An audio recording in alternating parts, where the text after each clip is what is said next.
done from the Ghost as well. Very dominant, just the karate gameplay coming out. So happy to see that for him, and hopefully Crimson Hawk can get to top 8 for the loser side. Because again, double elimination bracket doesn't mean you're out for the count. Exactly. Yeah. No, I feel like Crimson Hawk had the right idea. With the offense that they were doing. Again, it was very much Ghost just backing up as much as they can until they found their way in, just getting a touch there with the hit, and then then Ghost just gets the offense going. But once Crimson Hawk was getting the knockdown, then Ghost was using that Drago Supremo again, just a get out of jail free card basically, and especially the EX because again regular Drago Supremo, you can hit them low. EX Drago Supremo, it covers the low. So covers all things basically, even the supers. Yeah, not to mention that parry is also super dominant because again we use like an EX parry of any sort. That probably goes for in any game as well, right? It lasts a little bit longer. Not to mention it also at one point moved the Ghost just a little bit out of the range of Mai's falling knee, which I honestly think would have been an unwinnable situation regardless, because again that parry could probably hit from behind too. But I mean, I would say it looked at like Crimson Hawk. I think there was definitely a fighting chance. It was just a matter of having to place the right buttons right then and there and be a little bit more mindful of the chase down. Right. Shoulda, coulda, woulda. The match has already been said and done, and they're gonna have to adjust from that going forward. So with that being said, we will be getting you guys your next match in just a few more moments. It's gonna be Jack22 rocking the Rock going up against Axelo 88. Axelo 88. Yep, this is to be determined. So we'll find out once we get into the game. Who are they going to use? Going up against Jack22, known for the Rock Howard, very very solid player. They're using everything that Rock has. Can be great up close, but also can snipe you out with the Shifuken as well. So you can expect a lot of that. So a lot of in and out, a lot of flexibility in changing from like just rushing in, then to zoning out. So it's just depending on what character Axelo is going to be using. At this point, going up against Rock Howard. Yeah, and I like that you mentioned flexibility too, because that is definitely something I honestly say that's one of Rock's strongest points. From KOF to Mark of the Wolves to Seder Wolves, I always have found that character. I call him the sole bad guy. As someone who likes to play anime game, he's definitely the sole bad guy of City of the Wolves, because the man can do it all. Like you mentioned, he's got the projectiles, his on you out, he's got grounded and aerial projectiles on top of that. His combo damage and his combo game is really good. Not to mention he has a command dash with the rage run, and he also has a command throw that he can follow up on at any given point, should he be close enough to you, of course. Yeah. But yeah, Rock is hella solid. I always think that character will be strong just because he carries the basic fundamentals of what feels like any Shoto, honestly. Yeah, no, very much so. And also like having that main protagonist energy. And it looks like we're gonna get a Rock mirror. So Axelo may be thinking about the same thing. Maybe I'm assuming they're gonna play kind of like similar play styles with just like minute differences here. But yeah, another thing that Rock can do that a lot of characters I feel like has to abide by is kind of pianoing their strings, right? Where I mean, at least for me, like a Terry player, I have to use the break system to kind of get my combos going, on top of like doing the rev arts, right? But with Rock, it's kind of like you get the confirm, then you get to the next button, then you get to the next one, and you get to the damage, and you get to the damage, then you get to the EX. Yeah. So it's Rock has like an advantage compared to other characters that may not be able to do that. But let's see how this is going to play out. Again, Jack22, we see practically every week here showing a strong Rock Howard, and I'm kind of curious how Axelo is going to be faring that against. Yeah, I think that another thing too is that you're going into this mirror match, again, a mirror match. So it's always going to be a matter of who can do better than the opponent. In my eyes, anything you can do, I can do better. That's the mentality. And of course, you're going to be seeing what other players can do with said character. So it's going to be a lot of learning for both these players. Shout outs to Mexico FGC, of course, represented by Axelo with Jack and NA. There we go. Okay. Got that jab confirmed there. Jack22 off to the races already. It's starting off with little hits here and there. At the moment, Axelo trying to find their way in there, going with the strings and the rush combo string. Looks like he tried to jump out of there a little bit earlier. That's going to cost him a little bit more. Getting too frantic on defense there. Axel taking advantage of that, put him in the corner, but able to walk out slightly and then baits the DP for a big, juicy punish right here. Thursday night rock action with the geyser to end it off. Exactly. There we go with the Raging Storm. Tended with the Rev Blow, but another defense again from Jack. Going low this time with that rush combo, but can get jab confirmed into that hard edge. Jack 22 can get the first round. And dude, jab confirming into any special move has got to be the most dangerous thing, because that could also be an EX confirmed too. Oh, the drop combo though, unfortunate. However, we still have the correct lead though, with Jack having a lot more health compared to Axel. We're still losing damage in these small exchanges right here. However, we are slowly trying to catch up with that deficit. And Axel is doing that just now. Shining hard edge right there for that super nice overhead to connect, but the Rev Blow kind of counteract that wake up Raging Storm right there. Oh, missing the input. It looks like that definitely looks like a missed input by Jack. Yeah, right there. I think so too. I saw the Justifin and I thought that was going to be a super crazy punish, but it happens to the best of us, especially in these online territories, so don't let it discourage you. Just keep playing it out, he says. Oh.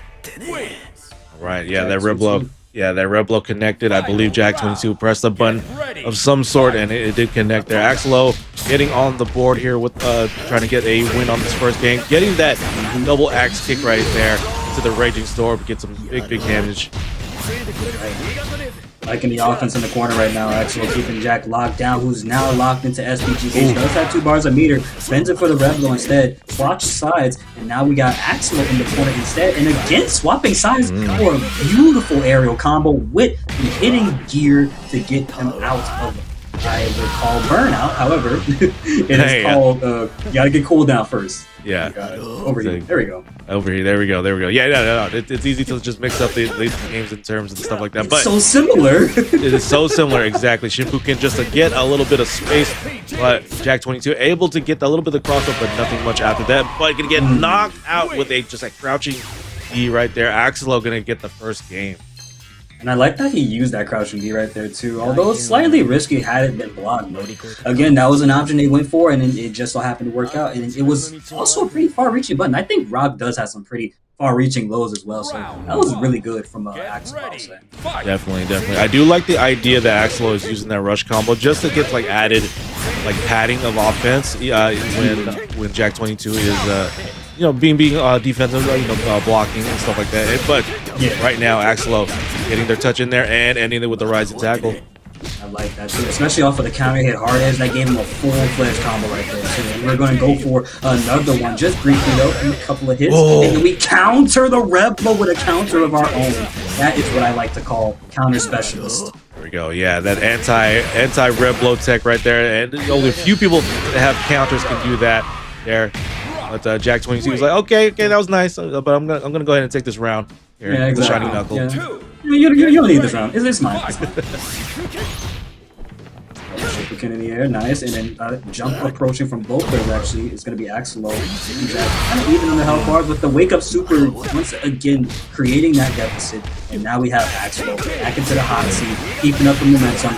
Full combo right here, not looking to drop it, spends it with the meters, simple and clean is the way it should be. And then the Rev Blow, baby. Axelo trying to get on the board just so they can make it a set point situation. This is a Jack 22 survival round at the moment. Trying to get on the board. So let's see, you got a little bit of health left, but you're getting jabbed out. You get the Rev Blow to connect. And the wake up DP ends it all for Jack 2's second round there. Axelo now sitting on what seems to be a potential set point right here, since we're only going up to 2 games. Okay, there we go. Axelo going low this time on that rush combo, getting a lot of that follow-up D kick right there. Overhead to connect as well. Comes out JB to fight back. JB once again to be hard edge, good punish, but not enough. Axelo still is in the green, and I believe Jack heard me just now, and he's trying to get him out of that. Going for red line. Yeah, we're going red line this time to get for more added damage. Found the touch in there, neutral jump. Red JC is something crazy. Ooh! I love it. Crossed him up. Yeah, that connected. Axelo able to take that, making it a 2-0 situation over Jack 22. You know, normally in these brackets, Jack 22 would get, we get further on the winner's side, but Axelo kind of outrocked Jack for that matchup there with that 2-0. So gonna have to do that losers run very, very early in this bracket.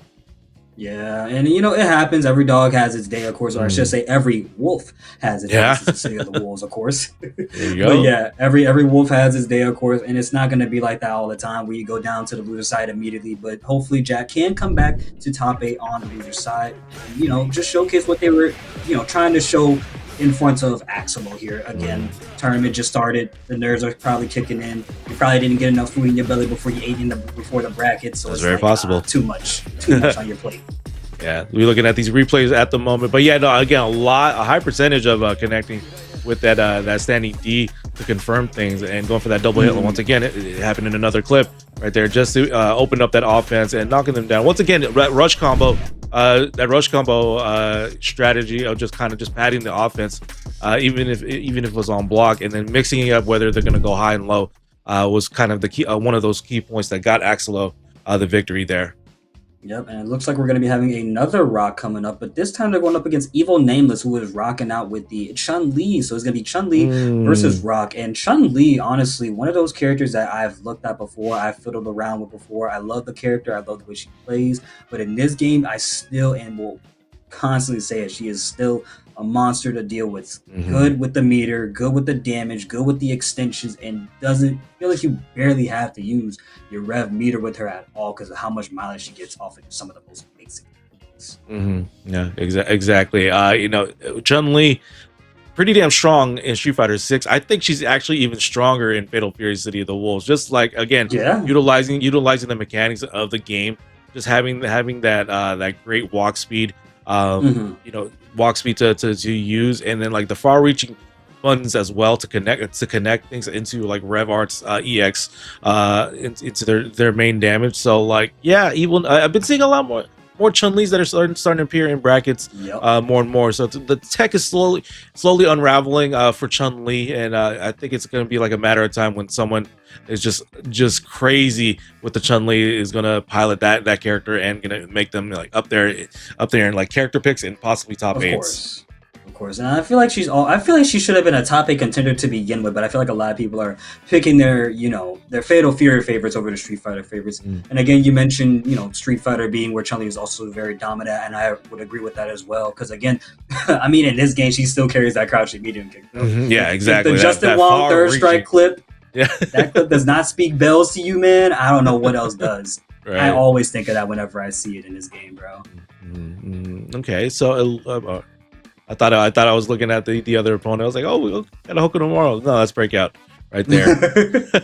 Breakout versus Chun-Li. All right, Breakout versus Evil Nameless. All right, okay, there we go. Get the AI to hop on the stakes right now. Fight the Chun-Li. Exactly right. Yes, sir. Yeah, ready up, bro. Ready up. Fight him. Dude. Don't worry about that rookie. Don't worry about that rookie rank, man. You don't go on rank. I'm the wild legendary rookie, like that rank says on the There you go. Call him Zilla. Oh god, shout out to Zilla. Yeah. First Dan Omega, first Dan of Destruction 1, 2, 3, 4, 5. Unofficial. Yes, you have to add that as well, bro. Dude. And it's crazy. Man. Speaking of ranked, it's like really interesting how ranked really changes the scope and perspective for a lot of people too, right? Because the landscape of many fighting games always has, the strong picks, the strong players, the top tiers, everybody. But when you hop into that ranked and you're like not thinking about none of that, it's just, I think the YouTube videos that we see should say enough. I feel like I don't see enough funny or how do I say it? I don't see the Danny Maz equivalent of Fatal Fury videos is what I'm trying to get at. Like a Danny Maz video with Tekken Where is that at for City of the Wolves? That's what we need more of right now. You want to see some comedy? I need some comedy, bro. I know people be going through some crazy stuff in all these fighting games, and they don't never want to post them. Y'all have to go back. They never capture it, or they don't want to post it. Yeah, no, that's something. That's something. If you're a content creator, you already got an idea right there. Thank you to Moko. Just like, hey man, I need some funny stuff. Man, it's too serious in these streets at the moment. Try to get these points. We already got beef sets happening at Frosty's. It's like soon enough, bro. Like just come on out. We're just be funny. August. Literally, bro. Like, this is how do I say it? We are pre-ordering tickets to go see that brief set, bro. We are pre-ordering tickets at $59.99 right now, bro. Yeah, actually. Like for real, we definitely are, and it's hilarious. And it's kind of like where, like, okay, FGC is kind of going back to the roots of things. It's always been there, sure, but like there's now like a more focus of like, oh man, there's a beef set that's happening, and they're talking mad, smack to each other right now on social media. So yeah, they're kind of like hyping it up and that sort of thing. But yeah, no, I appreciate it. Being an old head myself and like being that was the norm back in the day. It appeases my old man heart here. Look, when you put a little bit of like money on the table, bro, let me tell you, people gonna act differently, okay? Right. They're gonna act very differently. And speaking of beef sets too, we actually did just have one, but it was for Tekken 8 instead of City of the Wolves, happening over at the local Weibo Cup, hosted at Royalist Gaming out here in Katy, Texas, which was extremely fun. I actually got to work with Lucy, FGC MMA, on that one, so that was an extremely fun time watching that set. And the set, I think, ended off at, I think it was 10-7 or 10-8. I can't remember for sure, but I believe 10-7 was the definitive score, though. Someone will correct me if they're from the Houston side of the chat. But yeah, it was a fun time. That's cool. So, like, kind of further off of that, too, having those sets is, honestly, those exhibitions, let's not call it a beef set, let's call it an exhibition, because it really is. It's really good to have that, too, because I think we need more of it. Like, not to just start poking at the bear, but to really understand what these characters do in longer play, because yes, we see them in these first 2s and first 3s, but longer sets can definitely show you and highlight some things that at some point, at one way or another, this character excels more than the other. Yeah. However, we will be excelling our way into this match with the speed of light. Rankshire has finally showed up. So now we have ourselves Rock Howard versus Chun-Li. Both of them rocking some pretty dark colors, but oh man, Halloween Chun-Li hits more. We get emo up on a Thursday. You know what's crazy? I'm thinking emo like Ethan Page's theme. Yeah, he plays ego with emo. Emo. All emo. All emo, bro. Just goth, black. That's all you need. Ready. Fight. All right, here we go. And starting things off with a red hard edge right there, Ranker, like coming in like out of the woodwork. Yes, sir. Doing a pretty good job so far, and especially on defense too. But the throw is definitely one way to get yourselves inside your opponent's head. Beautiful combo right here with the lightning legs, and ends it with potential kick stomps. Oh yeah, getting that corner combo damage, trying to take out that SPG as much as possible, because Ranker already took out Evil Nameless' SPG, because it is sitting on the beginner, the initial SPG side of things. So I don't think Evil Nameless appreciated that. That's why he's ended this round. God. Look at how much that man just lost. I'm telling you, this character gets too much mileage. Too much. Definitely. Again, like we argue again. Only strong in the game she's home at, but like I feel like she's definitely much stronger here as well. Oh yeah. And again, it's about to rinse and repeat itself. Read the back of the shampoo bottle, my friend. Oh man, it's a high dodge. And okay, we Rev Blow clashing as well. Here again, once again, Ranker losing their SPG right now and having to deal with all of this. Still has a bar meter to spend to. That was such a tight link just to get the kill. A 7-letter round in a whole game. Yeah, yo, you want to talk about a fiery appearance, a fiery fight? That right there is your good example. He said, "You making me wait all this time? I'm gonna throw this at you." Exactly. You better come prepared, buddy. Yeah, exactly, man. I got dinner on the line right now. I got things to be. Exactly. Okay, Ranger waking up with the DP, showing some signs of life right now. Goes for the D command normal. Offense on the table, counters back with a sweep. I've been seeing this a lot more lately. That middle SPG has been getting picked more and more. I guess it's having that flexibility of getting that damage, but also just needing that, not only rev blow, but also not only rev blow, but also like their hitting gear. Yeah, rev blow definitely makes it a pretty big factor. I think Ranger's trying to use that, but again, mistakes like that is definitely going to cost them. Evil Nameless is just going to go all the way downtown with the 2. DP once again to fight back, and then now defense with the command throw says no thank you to defense. I want to keep the offense rolling quick. Link with the stand B. The offense back at it again in the corner. Ranger finally putting on the damage to Evil Nameless after the absolute belt to ass that was earlier, and again with some more of that too, finally getting around, and there we go. Some signs of life. There we go. Okay. Ranker here getting that round in, trying to survive. That Evil Nameless looking at set point. Just having to withstand that offense that Evil Nameless is dropping down right now, connecting with the lightning legs here. Now putting Ranker into the corner, but Raging Stone have to get them out of there. Yep, now back into the corner you go, they say. Nice. I like that they tried to feint them and mix them up a little bit more with the animations there, but Evil Nameless, it did not work out for them. Ranger still has the life lead, still has SDG, and still has a bar meter. However, we do get the whip punish for a full combo right here with some bar, and now we are almost out of SDG for Ranger. Almost. Still get there. Ooh. Okay, nice. Okay, able to cross up, and Ranker able to survive a game, getting one on their side of things. So now they feel a little bit adjusted from the last game. And now can withstand that onslaught of offense that Evil Nameless has been throwing down. Dude, onslaught, you said it right on the money, man. Onslaught of offense was exactly what Nameless was throwing out to him. I'm like, damn. I still can't get it out of my head. Now I'm talking about reset, feint out, overhead after the combo ended. Dude, that was insane. That was insane. Well, the connection interrupted, so we can't see how much more insane it'll get. I know. They'll be back shortly. Okay, yeah. Hopefully it's not like a power outage of some sort. Hopefully it was just like a disconnect. But yeah, no, Ranker able to just assess what just happened in that last game, able to adjust and get the combos in there, get their guesses right, and and now Evil Nameless just gotta sit here and think, okay, just like what just happened in that last game.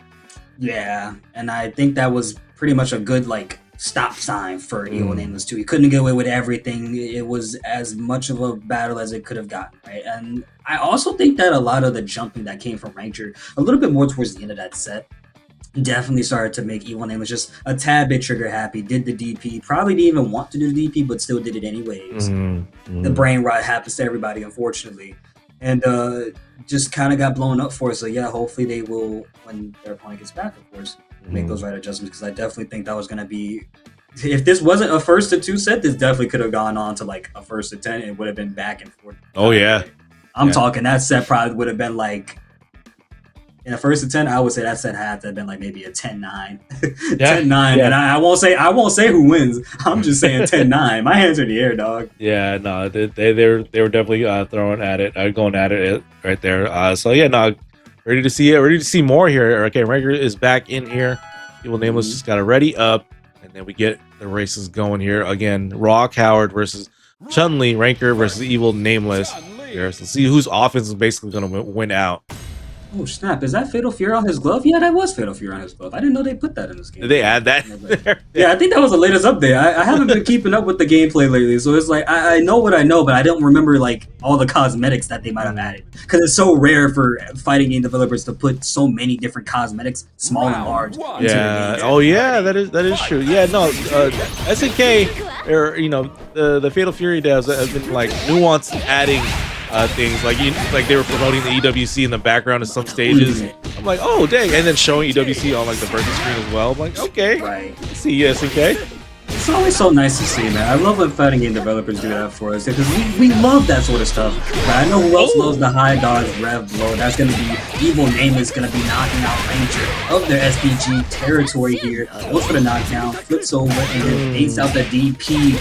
basically nothing and kills him for it. On top of that, Nameless taking it swiftly and easily. Okay. We're getting froze out here. We're looking at another disconnect situation. That's how good the combo was. Yeah, we are getting another disconnect there. So yeah, unfortunately, I mean, that was the end of the round. They can just play it out unless they could. Ranker just decides nah, I'm disconnecting a little too much. Yeah. And it's tough when that happens too, right? Because it's not always your fault. Again, these tournaments, since we are online, got to stress that as well. It's the most common thing to happen when you enter brackets with opponents and their connections. Not to say or put any shade towards anybody. It's just it's common. It's not much you can really do about it if it's not good, especially depending on how far you are from each other. Yeah. It's just the way it is, really. So we're gonna wait to see what the judgment is gonna look like. If they're gonna go continue on with the match, or if they're just gonna go call it there. But again, Nameless putting on their offense right there. Just kind of steamrolling over Ranker in that last round there. So I mean, we'll see how they're gonna go about this match. But just to go back to appreciating SNK.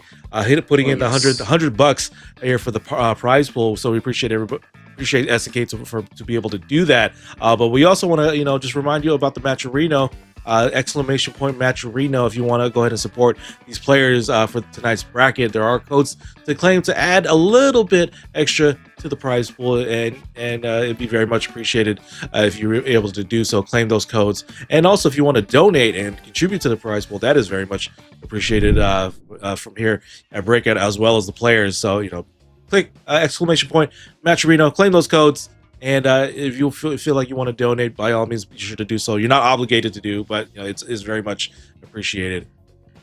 Always appreciate around here, man. A code takes you a long way, especially when all you got is 25 cents to just give out to the players, man.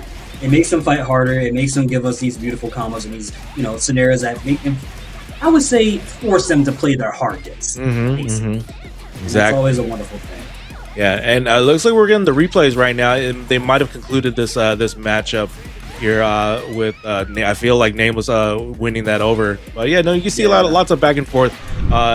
Again, once Raker was able to adjust. So it was concluded. So Raker was able to adjust, able to get their offense in there, but again, unfortunately, the disconnects happened, and that's the way it is. Now Raker just has to go on the loser side, and you go from there. Well, I'll tell you what, though, man. We got Poetry Chef and Axelo 88 coming up instead, so we are definitely looking at another absolute fire match right here. Joe Higashi going up against the Rock Howard themselves. And I know we have in our team Breakout, of course, a couple of Joe appreciators around here. So hopefully, if you are in chat, give it up for your boy Joe Higashi and Poetry Chef, y'all. Exactly. Poetry Chef, our resident Joe Higashi player here. Again, just dedicating to the craft that is Joe Higashi, and chefing. Yeah, exactly. Just cooking with the Joe Higashi here, not to disregard this character. The character can be good. It's depending on the pilot who pilots the character. Exactly. That's always what it's going to be in these fighting games too. Already getting a knockdown, keeping Axel in the corner with the DP getting called out hard as hell, and now my man is losing damage. Getting damage, but losing health on top of that. Trade off. Wow, fighting back against the Red Bull on offense too. Man, he's doing it all. He's doing it all.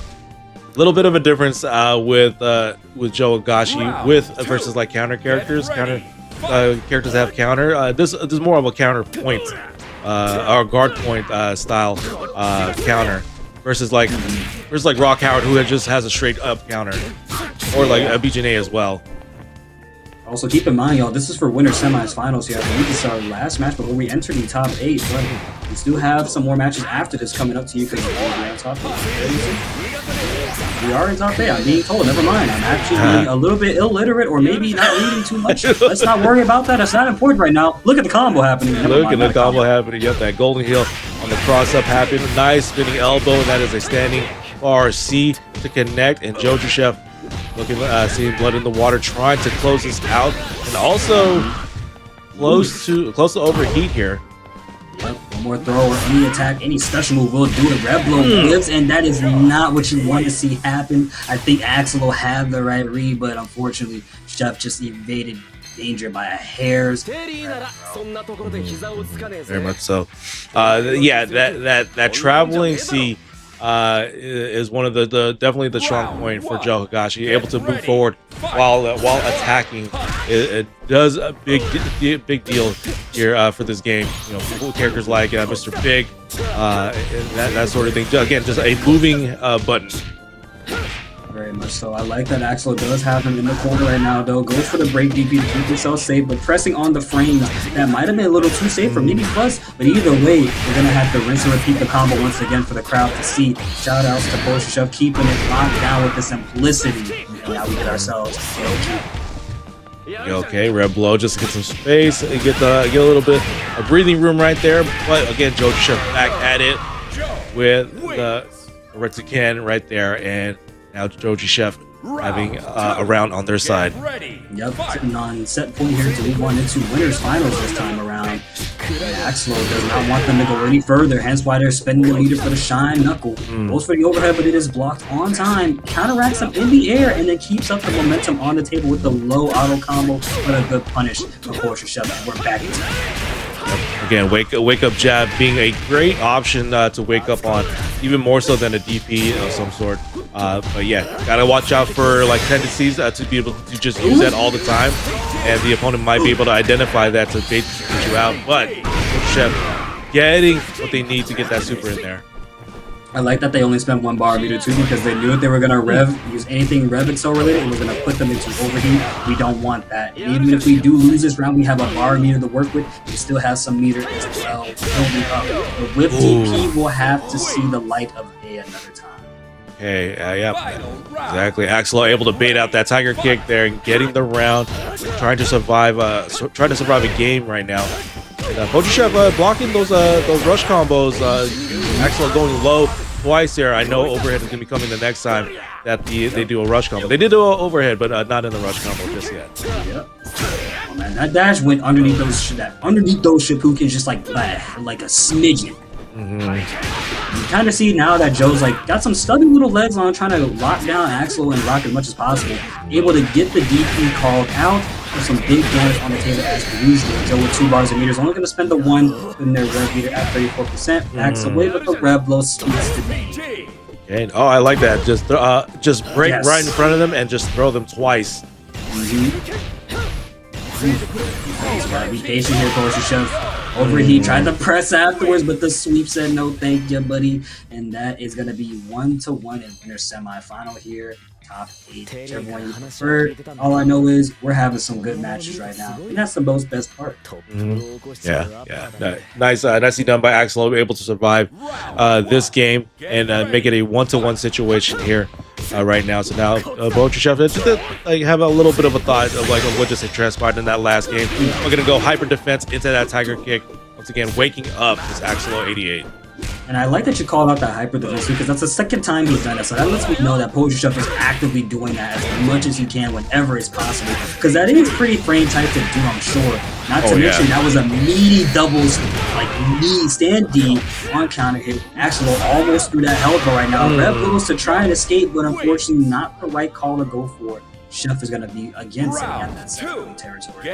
I do like that he went golden healed because I feel like Chef knew or started to understand that the rev blow was coming, and it definitely does travel. So yeah, golden heal to be able to get out of that way and then able to close that round. But we're back into this next round. Guard point to connect, and Guard getting some damage in there with the Baratsuken finisher right there. And back into the neutral.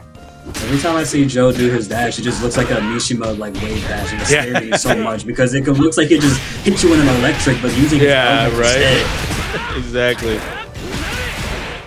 Chef on super, it will connect and KO right there. Now Chef with a 2-1 situation. I believe since we're on the top 8, I believe we are getting a 1-3 situation. Okay. And that means more matches, more downloads, more merrier for everybody in this damn top 8. So let's see how this turns out, ladies and gents. Looks like we're gonna potentially see a character swap here. I mean, Probably from Axel, of course. Both Chef can't character swap, but I wonder who would Axel switch to. Oh, and then maybe just want some breathing room. Breathing room, maybe costume change. You know, costume buff is real, right? Yes. Costume buff is definitely real. Hits everybody. Yeah. Happens to everybody. So small mishaps within the lobby, of course. Our AI is on his last little legs. He was eating earlier. Burger was too good. And in a food coma. You changed seats.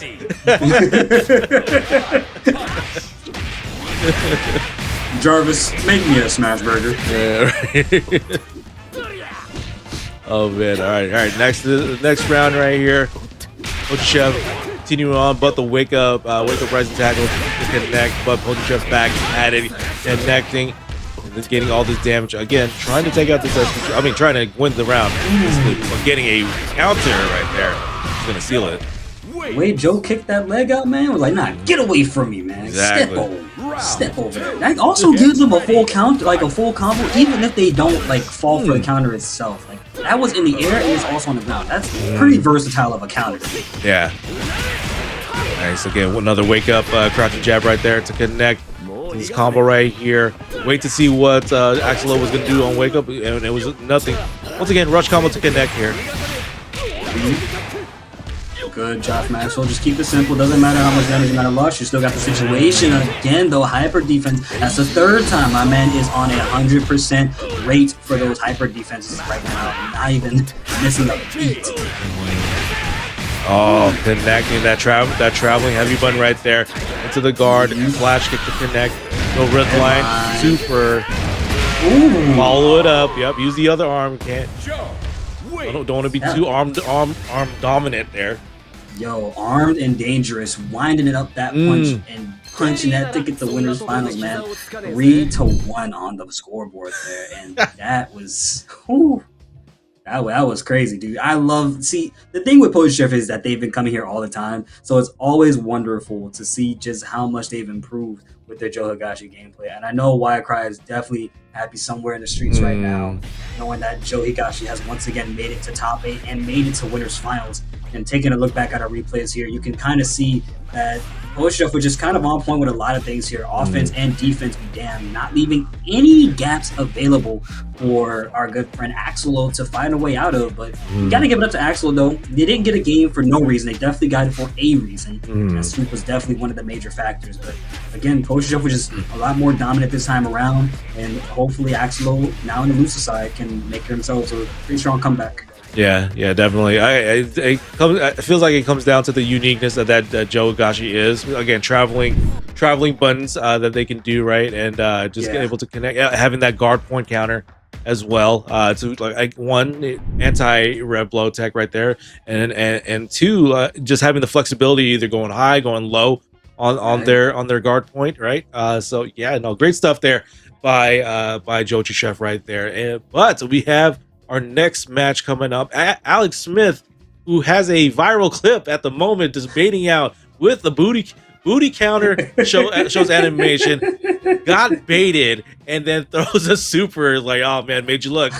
hitting their opponent was the hilarious thing to watch. I was like, oh, that is nasty. But Evil Name is gonna have to watch out for that. Gonna have to watch out for that too.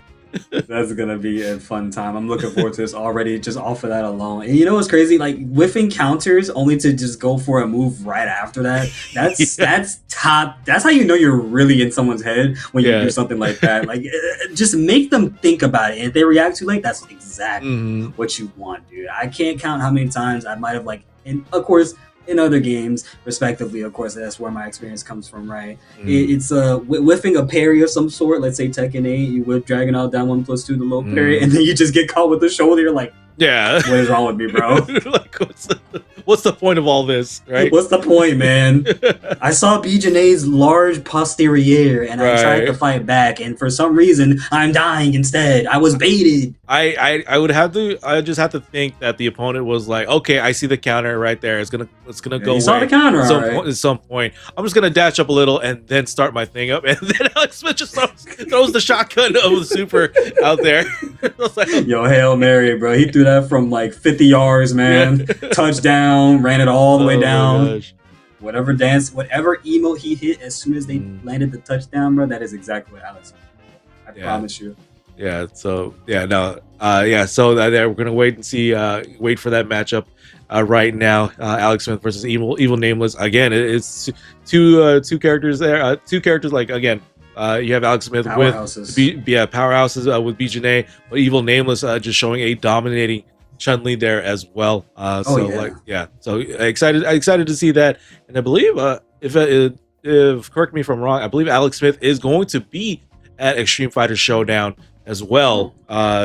Being at in October over at Austin, Texas here at Extreme Fighter Showdown. And also, we also have a code for you guys. If you hit !XFS, you use the promo code Breakout for 25% off your first entry, or off your entry there. So be sure to use that promo code Breakout, and also !XFS to get that promo code Breakout to register, and we'll see a lot of us. We'll see you guys over at Extreme Fighter Showdown.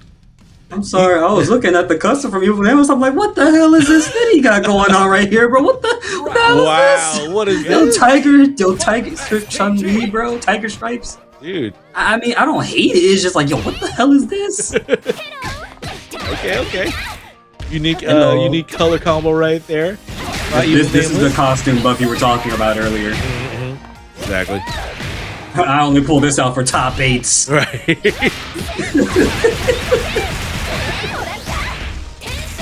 Okay, beautiful job from Evil Nameless right here, getting back into the swing of things after Alex Smith just knocked my man's out of SPG gauge in a quick combo like that. Alex Smith gonna be put into SPG gauge themselves, but we're not done with the super yet. We still have the stomp, and we still have the ender right after that. And choke kicks to end it right there. A wake up jab just to get him out of the air. And now Alex Smith back on the offense here. Just having that SPG as well. So yeah, it's gonna watch out for that with the red blow. That's counter hit. That's gonna be a good chunk of damage. I don't think they're dead right here, but this is definitely gonna hurt like hell. Yeah, one more shot left in the tank for Alex Smith right now, fighting for UA. I'm not too sure if that's a My Hero reference or what, but either way, get the overhead and get right launched into the air with Nice job there by Evil Nameless, able to just withstand that offense. That is BJNA here with Alex Smith. Ooh, aerial combo off of that straight hit like that. I love it. And again, this low-key, these starts are low-key hurting him. Again, he does have SPG locked in still, but he's almost out of it in just like one more interaction. That's going to cost them pretty dearly if they want to stay alive. Chun-Li can only do so much, but that SPG gauge definitely helps her by a mile. If, the normal offense she already has it. Speaking of, you're seeing it right now. The super. Yeah, no, Evil Nameless is mixing me up as they're going through their offense and just throwing the feints out there. It just seeing like kind of misdirecting where they're gonna go with their offense, and getting overhead. But wow, with the slow mo and the high dodge attack to connect right there and getting Evil Nameless the first game. That was 100% a Tekken 8 interaction right there, man. I'm telling you. High dodge versus dodge, man. The slow-mo right there. Almost like one person's going to win it. And it was Evil Nameless that did it. So making a name for themselves while they call themselves Evil Nameless. I don't know. You might need to change that name. We're going to go and find out in this next game here.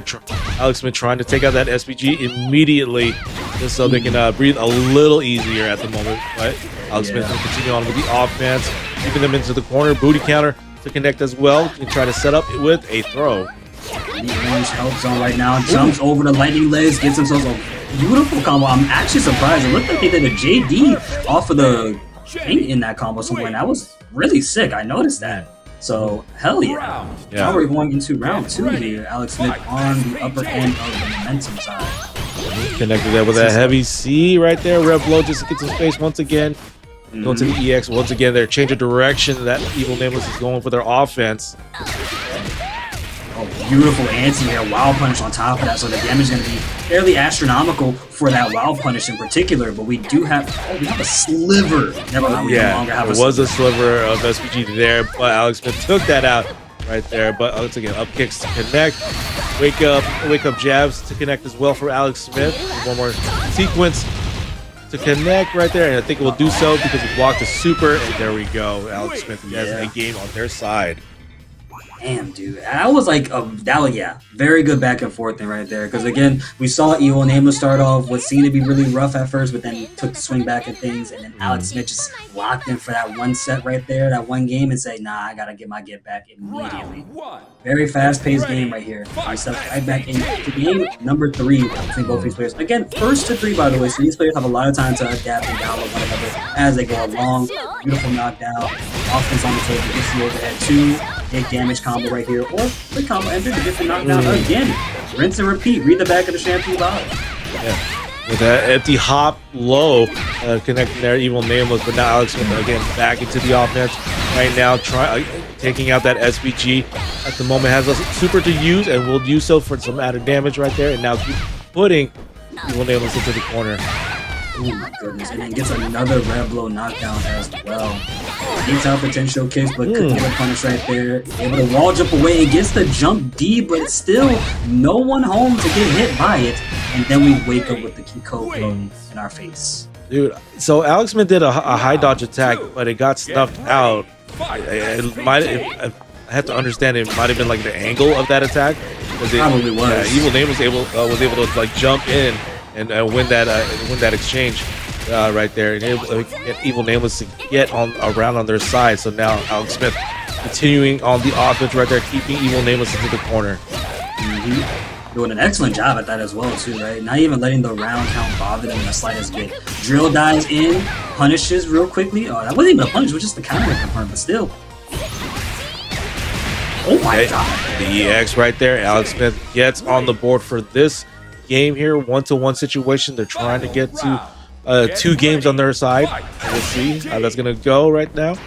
And of course, the winner of this does go on to fight Poetry Chef. So it looks like Alex Smith is trying their hardest for that to happen. Maybe they want the Devil's Run Back or something. Either way, we get ourselves the magnificent rapid kick from BJNA with Evil Nameless still locked in the corner here, trying to jump away. But no, you're not going nowhere, buddy. Stay right here with me. We're not done just yet. The match is still going on. Exactly, locking them down right now into the corner. Up kicks connects right there. Evil Nameless has some space now. And they start throwing their offense. No SPG to use, but they have 2 levels of super to use right there. So we're going to start off with the first one, end it with the spinning bird kick.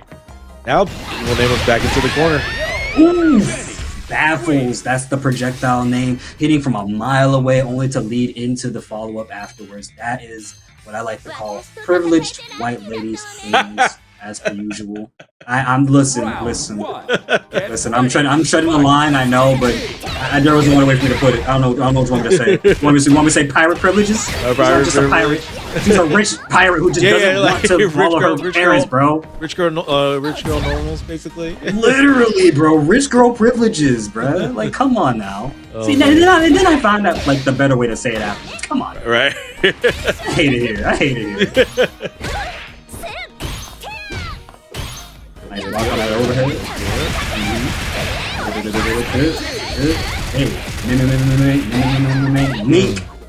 Hey, 1, 2. Ooh, baiting out the red blow right there, but nothing to follow up after that. Tried to do it again. Go ahead and stomp their way out of his face. He's just playing wildly right now. Yo, what is happening? Yo, this is a scramble. This is just a scramble. They're just throwing stuff out. I'm afraid. Yo, hold me. Oh, what that mean? No, Alex Smith gonna take that lead somehow. That's actually crazy. Yeah, no, that started off with a close projectile hit, and then followed up with dashing in and doing that combo right there. So Alex is now looking at a set point situation here, possibly trying to get a 3 and closing it out here. But Evil Nameless trying to fight it out here, trying to survive this round. I feel like Nameless is also suffering from a bit of patience right there, because it looks like every time Alex Smith so much just makes a jump or a leap with any special move or any jump for that matter, they're just kind of responding almost immediately instead of just having to play it slow and just watch and see what BJNA does. Who again, getting himself a full combo, does have a bar leader. I don't think they're going to choose to spend it, but again, I could be wrong because we're about to die right here. Yeah, Alex Smith found their opening. Yeah, expecting up kicks to be thrown out there on Wake Up.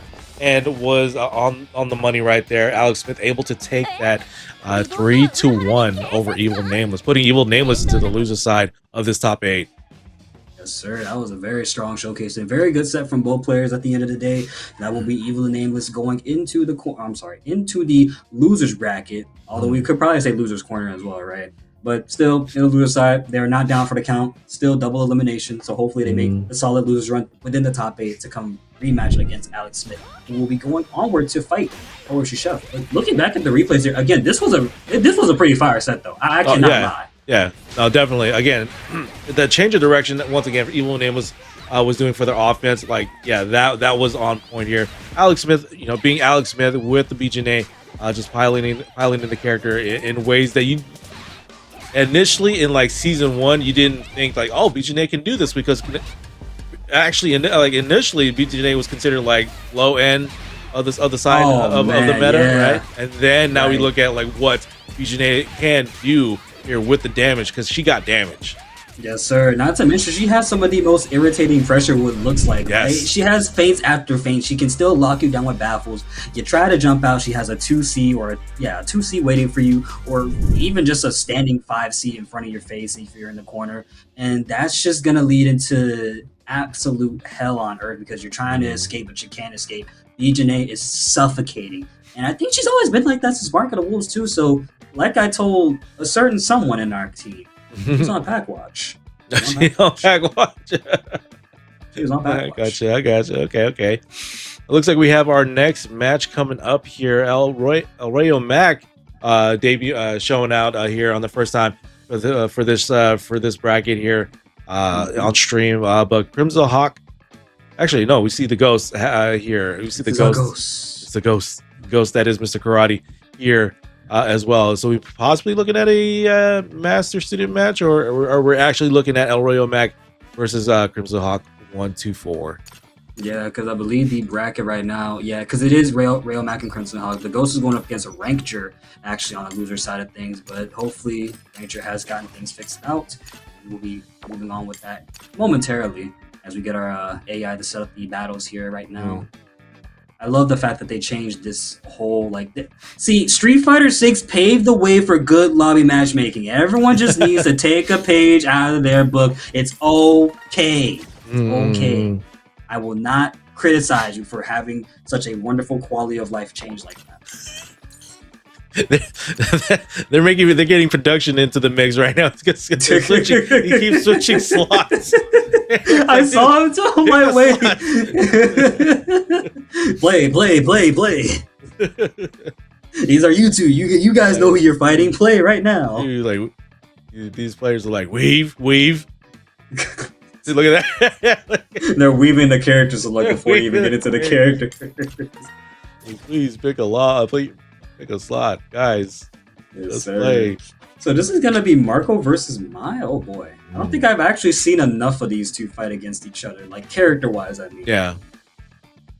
I mean, like we have like the collective that is the community that plays this game. There's probably Marcos out there, right? But the only one I basically know is Goichi. The only one that's what I'm saying. Like, I only see him. That I know, and like that just plays Marco is just Goichi, right? But I know there are Marco players out there. So El Royo Mac again, just showing the Mystic Karate here. Gonna go up against Mai here again, having this the Tiger Stripe colors combination.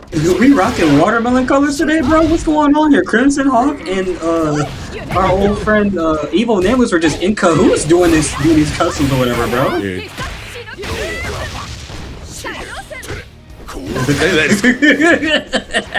We can't say that when I'm streaming. PG stream right now. There we go. El Royo Mac again. Just look at that offense, man. Get that offense on him too. That is super duper well done. El Royo Mac, who gets himself another big punish with Marco Rodriguez. What a save on the jump. corner, breaking the guard too, and good save jump on top of that. Yeah, what a safe jump just to bait out the super. Now Crimson Hawk just has one less super to have on their side of things with resources. Here we go. Yeah, El Royo Mac with the initial SPG as well. Start things off with the damage. love that jump, and that was a beautiful jump. And look at the health situation right now. El Rayo Mac might have gotten hit with a super, but still, the lead is insane. Yo, it is only getting bigger from here, bro. No meter to cash up, but who needs meter when you're Marco, bro, getting a knockdown instead. Exactly. And kind of to remind you guys, you know, even though Mr. Karate is a threat with the damage, Marco kind of kicked things off in the beginning of this the lifespan of this game. Marco having a massive damage here. You saw that with El Royo Mag, just kind of not. It wasn't even like running over because Zahak was doing offense. He just fought back. Marco hits that hard. Yep. And it's tough for Maya too, right? Because it looks like her damage output, especially when she doesn't get a full combo started, it pales in comparison to someone like Marco here. I mean, again, in this game, you can get high damage when you do certain rounds properly, but moments like that, big damage in almost like maybe 6 hits or something, yeah, speaks volumes. Like damn near like probably like 3, maybe 4 touches for Marco to end around here. But here we go. Okay, Crimson Hawk on the overheat, but getting the combo in there and getting a throw as well for the round. Crimson Hawk definitely, I know that Crimson Hawk definitely needed that. Just get some momentum on their side. Be a little bit more cautious with how you wake up in this game because you can only roll forward or backwards. There's no dead play, there is no quick get-ups or anything like that, if I'm not mistaken. So El Rayo Mac gonna have to be a little more vigilant about their wake up twists this time around. Getting another knockdown, but they're rev up at 66%. However, we are lowering it down without having to use any rev meter until I just said so. But we do have 2 bars of meter. We're only gonna spend the 1. So spend the 1 now. Great resource management. I know personally for me, I tend to forget what round I'm on, and I'm like, oh man, I got SPG. I'm on 2 levels of super. We'll go hitting gear, not forgetting that I have another round to win. Exactly, man. Happens to the best of us. And El Rayo Mac still carrying on this lead strongly, getting back that second round earlier. Hyper defense once again, 100% rate on the hyper defense, just like earlier. I believe that was. Oh my god, you're getting ran already. It's okay, they'll come back to you soon. Yeah, for sure. All good. Okay, yeah, Royal Mac continue on with the fireball again. Missing the DP is Crimson Hawk, but gonna bait it out with a red blow as well. Gonna go hitting gear this time. Gonna clean out that rev gauge here. It was supposed to be getting towards 100%. I'm gonna get that gone completely here with this hitting gear.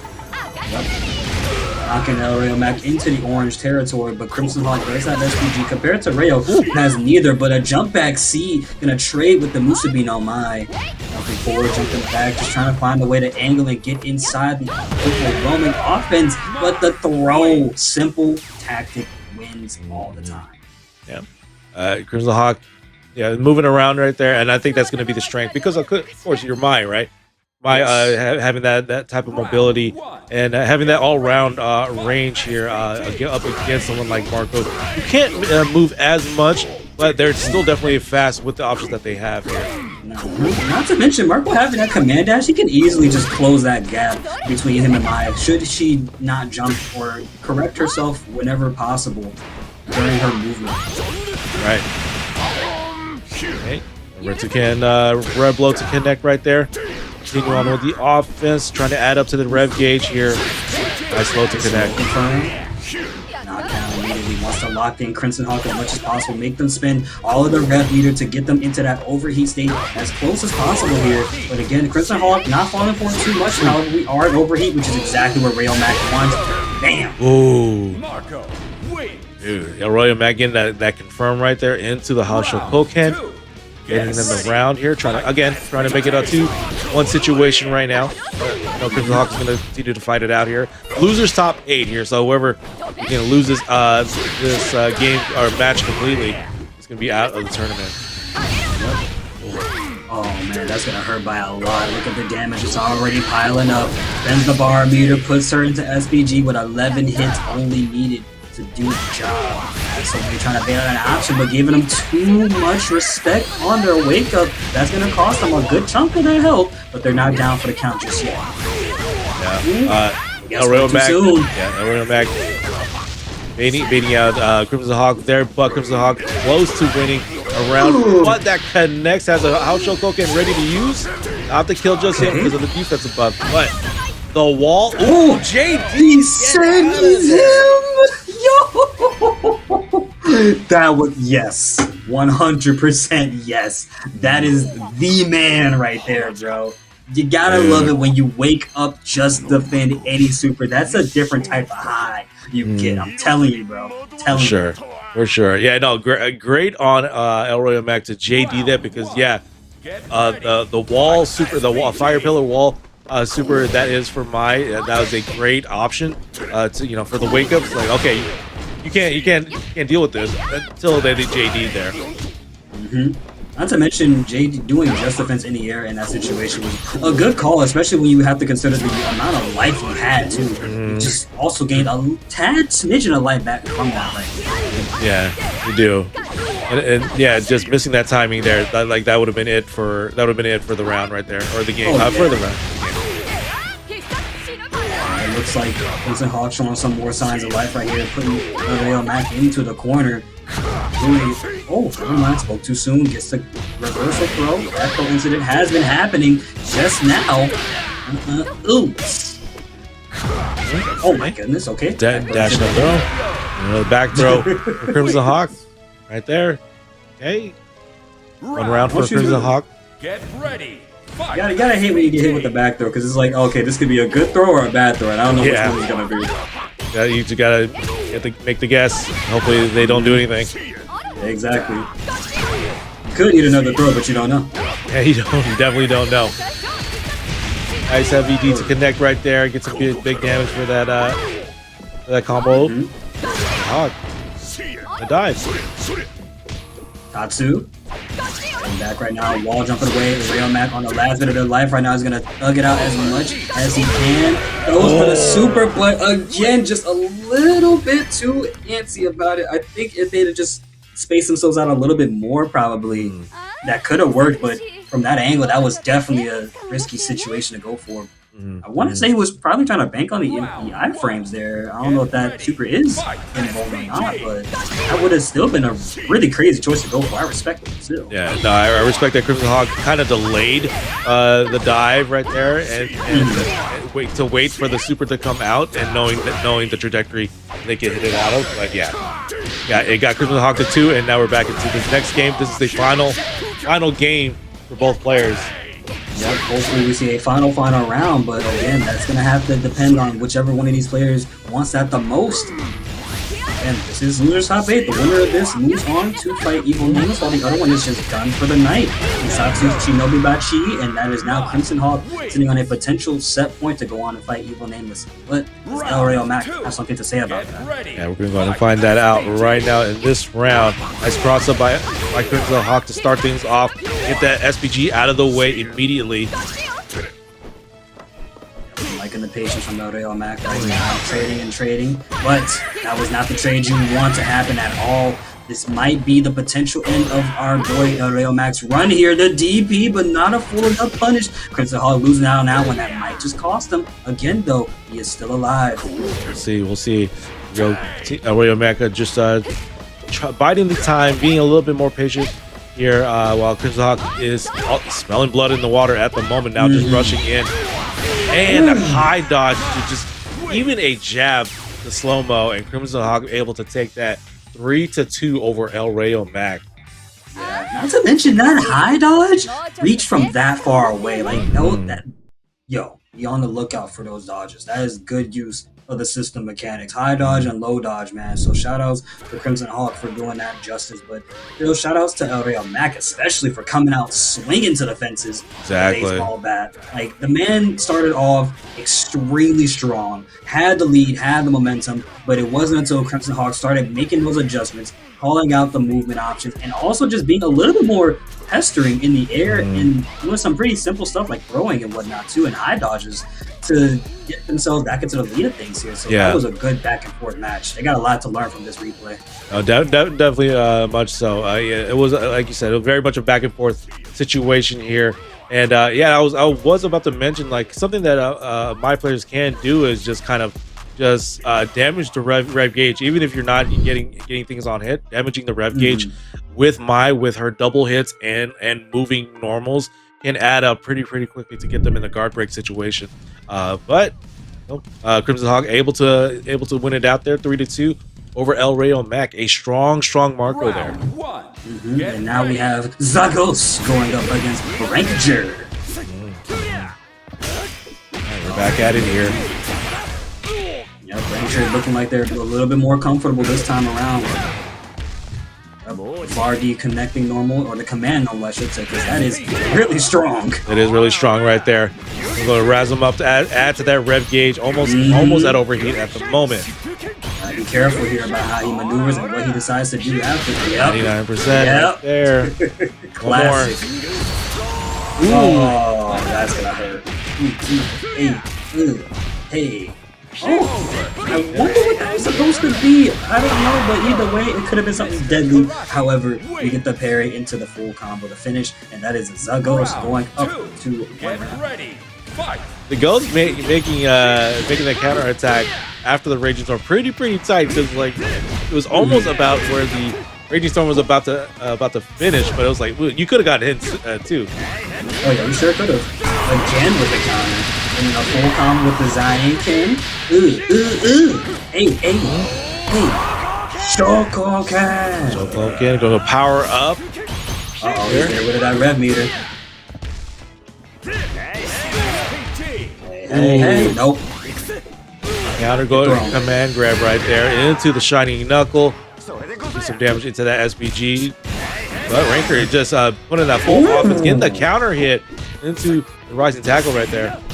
Yeah, he could have gotten some more right there, but I think they were just a little bit too in their head with the momentum leading on right now. So, happens to the best of us when we let that happen. But either way, we're still alive. We could potentially get ourselves a round on the outside of the board. I'm talking about Ranger, but sniped from afar was the fully charged How Show. Ken Zagos going up 1 game. Going up 1 game right there. I think Ranker was trying to throw the Shipuken out already, just so they get that little added hop to hop out of the way of the House Shokoken. But the Ghost throwing the gun out there, like no, you're not going anywhere. No, I need you to get right back where you belong, buddy, on the ground. And speaking of on the ground, we got to talk about what a pause this is, because man, that's a nice thumbnail. It really is, actually. I like the grounded projectile look too. Every time I see Rock's replicant, I'm like, yo, this looks really dope, bro. Yeah. So that looks like that was Ranker to disconnect here, and it was the start of the next game. So I mean, decisions are going to be made, have to be made here. Yeah. To see what is going to happen. See how they're gonna proceed things, but so far Ghost just looking pretty. Yeah, he's looking real good there. Yep. In the meantime, guys, while we are waiting for the match to continue onward, or not even hopefully, maybe go on to our next match, be sure to hit !match arena if you want to grab a code. Again, it's only 25 cents. We should have about 50 codes, and hopefully less now that we have people attending to the stream, of course. And if you are enjoying Breakout, please drop a follow our Twitter page, and obviously show up for tomorrow, the next day, and the next day, and the next day. And if you are also a fan of constant fighting game action, !mark XFS to go find out when Extreme Fighter Showdown is happening. Spoiler alert, it is happening October 16th through the 17th in Austin, Texas at the Long Horse Lounge gaming area, I believe. I forget the exact name, but it will be, again, in Austin, Texas, 2-day event, 16th through the 17th. And if you do !FS, I believe we get a 25% discount using Breakout, right? Yep. So using the code Breakout for 25% off your entry fee to Extreme Fighter Showdown. So you have time to register. You have time to use that code. And we're basically months away from Extreme Fighter Showdown in October. So it'll be an exciting time. And once again, we're definitely we are in the down season. That is the tournament season basically. But not to say that there's no events happening. We got Extreme Fighter Showdown in October. And it's gonna be an exciting time. Exactly. So it looks like Ranger has gotten back into the hot seat of things here. Hopefully we don't see ourselves with another disconnect. That's gonna be not a time you want to deal with, actually. No one likes the disconnects. What more do you want me to say? This is what I'm trying to get at. We don't like the disconnects. No one does. No one does. Yeah, no, for sure. All right. So start things off here. Offense coming out from Ranger already. It looks like the Ghost is taking a few of those hits, just love taps, I guess. Not too far down in the health bar right now, but it's going to use the he and shift move. Keep using it over and over, and then the close D right there as well for a full combo. Powerhouse of a character, Robert Garcia, aka Mr. Karate. Ooh. That was the normals right there. Lowering down the rev gauge from the dash, a run up throw right there. Rash up Ranker right there.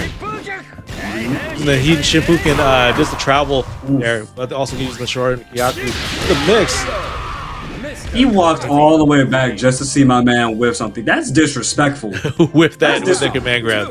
Exactly. You just walked all the way back only to punish him with a Shimpu Kyaku. Man, I feel disrespected.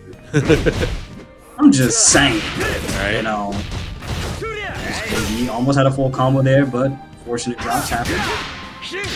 Again, a sniper shot right there by Ranker, but the Ghost not even like really pressing on Ranker at the moment, letting Ranker just do some things until they feel like, okay, I'm gonna start pressing buttons now. Yeah, he's just letting it happen to himself. A classic strategy in most fighting games, just let the opponent come to you and do the damage when they make these mistakes, and capitalizing off of every situation. This may as well be combo practice for the Ghost here, but we are going to get ourselves the full Rambu Super with the DPM into the nice cinematic. Lets the mask fall off, put it back on. And knocked out on the sweep right there. Attempted at the Shimpukin, but gonna get hit with that rev blow. The Ghost having 2 games up over Ranker. I like this code, man. You know, what's that meme I'm thinking of right now? It's like everybody think he looks so good. A toothpick change everything? Yeah, now replace the toothpick with a coat. Coat changes everything. Yeah, exactly. Really look at Yamazaki from KOF. He had no coat, and then he comes back with a fresh white fur coat on. Exactly. So he's dripped out. Like, come on, bro. Yeah, people want Yamazaki back in any game, right? Yes. I know, I like Yamazaki. Oh yeah, Yamazaki's sick. So sick. Hey! Throw with the knees, rising them up a little bit. Ranger at 50% rev right now. Ooh, attempted to grab once again there, but Ranker having that red blow ready. Using it again. Right now, that's not where you want to be at, especially versus someone like Mr. Karate here, who's giving themselves a beautiful parry, only to follow it with a full combo here. Do we spend the bar immediately is my question. I think we do. You're gonna do the B&B Mr. Karate right there. Ranker on the overheat, but it doesn't matter. They're gonna run up, confirm into the Shining Knuckle, and going with a beady close D there, and gets a round. Very much needed round. A gutsy call from Ranger too, especially to go for the 2B right there. You know, the low. That's a nice choice. And then we get the punish on the DP finally after the last time we finish our combo strongly. Put them into the SPG. Something to watch out for, but again, gotta will them down before you can get that round win. Right. Looks like Ranger's giving his opponents a little too much respect. Gotta keep him in that corner locked down as much as possible. Not too sure what they're afraid of, but again, we do get ourselves a combo and we slowly whittle down that rev meter. But again, though, the Ghost coming back. After the Dragon Supremo, we hit the Ryuga. The Ryugeki right there. On with the combo. Damage on the SPG. And Ranker, again, using their rev blow just to get some space from them. Attempted to cross up, but nothing. Ghost, again, playing this zoning game at the moment until they get their touch in there and kind of do some big damage. What? Ranker getting that low confirm into that Shining Knuckle, and Ranker getting to get 1 game in there.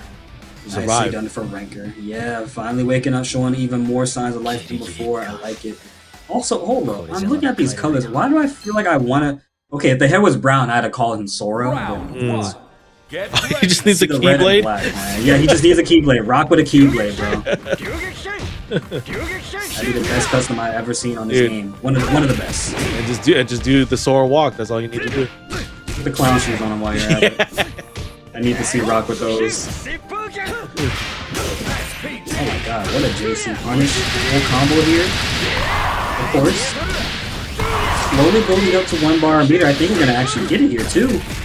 Yes, we do. With the full chain combo right there. Command normal. Danny D just gets, once again gets in space. Ranker having a little bit of SPG in the tank before things will get a little bit more dire for Ranker. Ghost needing to just kind of playing with the food a little bit. Yeah. Using his time, probably using his time wisely to just kind of really pay attention to what Rock does. Try to go for the throw there, but able to Radiant Storm and escape. Crossed up, and then the spar deconnected, but again, didn't get the few other follow-ups, and then the parry on the jump in is going to save the day. Ghost is now sitting on set point right now, hopefully trying to send Ranger home, but Ranger, I don't really think I said about that. Oh, the wild punish right there. Shorin Kyaku connects as well. Razum up, adding to that rev gauge. Again, Chupu travel into that Drago Supremo. Saucy throw. That's the way it runs up with the 5. He actually sweep to counteract the exchange there. Nice. Yogi. Rambu super classic, and that is the game for the Ghost going up 3-1 over Ranger. Looking pretty straightforward for the Ghost here. Ranker was getting offense here and there, and getting a little bit more as we extended the rounds here. But the Ghost felt pretty in control, which is you know I was saying that he was kind of playing with the food, but yeah, just at the same time like just in control, not needing to press the gas that much, and able to get like big offense in there when they found their time was coming up, and then just did the damage right there. Yep, look, Ghost was driving the Toyota Camry, his opponent was driving the Nissan Altima, put it into the cars, alright? That's exactly what was happening right here. Not to be disrespectful, I'm just calling it how I see it, respectfully of course, because I definitely think Ranger, I mean again, they got a game, not for no reason, they got a game for a reason. I think if they'd have kept up the way they got that last game, it definitely could have worked out. Again, you notice that Ghost was letting Ranger walk into these exchanges and lose a lot of their life. I think Ranger probably could have been a slight bit more patient, made a few more attempts with some lows, and maybe did a few, maybe a little less overextending pressure. And that definitely could have helped. But again, it happens to the best of us. And maybe they don't fight the Mr. Karate matchup enough, so it might have been a mix of unfamiliarity in there. Either way, they came out, made it to top 8, got 1 game off before they can go home for the night. And now we will see them next Thursday, hopefully. Yeah, hopefully right there. Good stuff on the Ghost continuing on that losers run there for top 8. But up next we have our players right here. Evil Nameless once again back on stage, as well as Crimson Hawk 124. Yes, sir. Oh wait, looks like we have ourselves an appearance.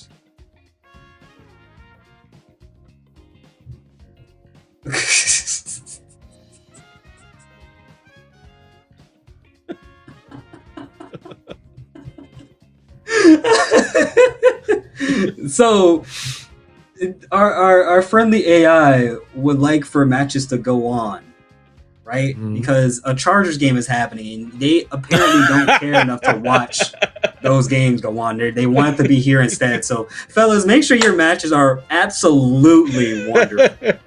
Make sure your matches are absolutely wonderful.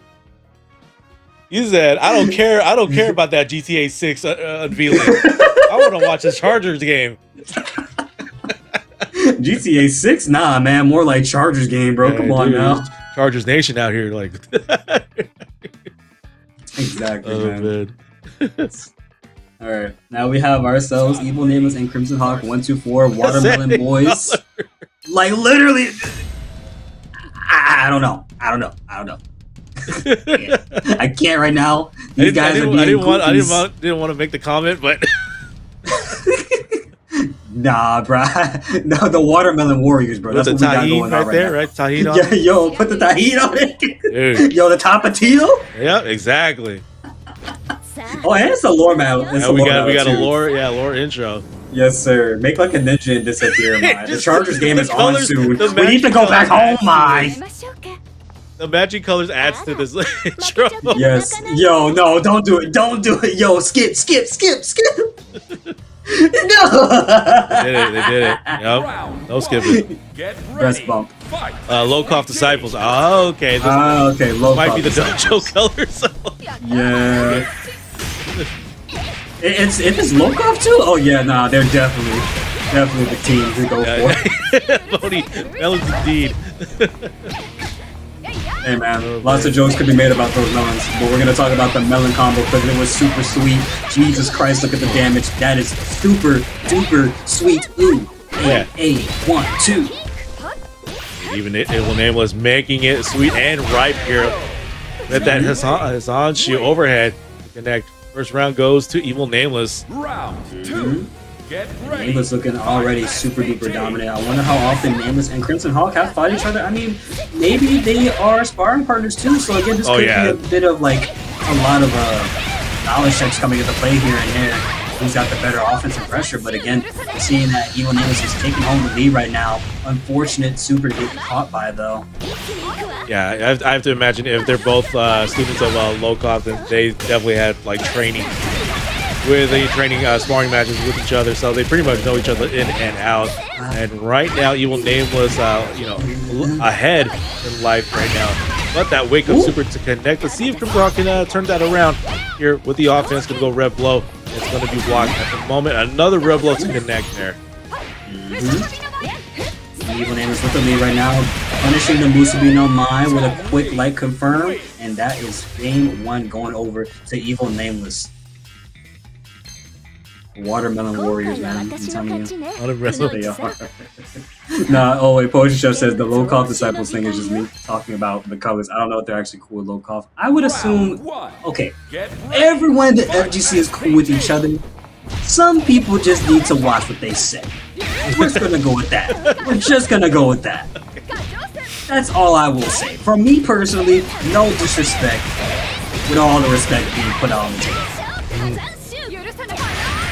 It's a good thing you said that rather than say like no disrespect and go full disrespect like people do. Because sure, right? Trust me, it could have gone there, you know. Oh my god, speaking of disrespectful, I'm talking about how many times Evil Nameless has gotten hit with that wake up super. That is disrespectful. Not to just getting hit by it, but to your mental, man. It's like, damn, yo, can I stop? Yeah, right. Like, are you still gonna throw a wake up super? Damn. Exactly, yo. Alright, Crimson Hawk, 1, 2, 4 in a bad situation, low on life, but again, they could turn this around just as easily as they got here. Does the Red Blow to try and fight back? Used to be no mind, but again, the Red Blow able to beat out the crouching medium kick. Crimson 1, 2, 4 gonna be sitting on round 2. Get ready. Crimson Hawk look like kind of covering their tracks in that last sequence and using their Red Blow to not get hit with anything. Ooh, right there. Actually worked. Yep. Nope, not this time. Knockdown. Nice dash up low right there. Evil Nameless. Once again, Crimson Hawk.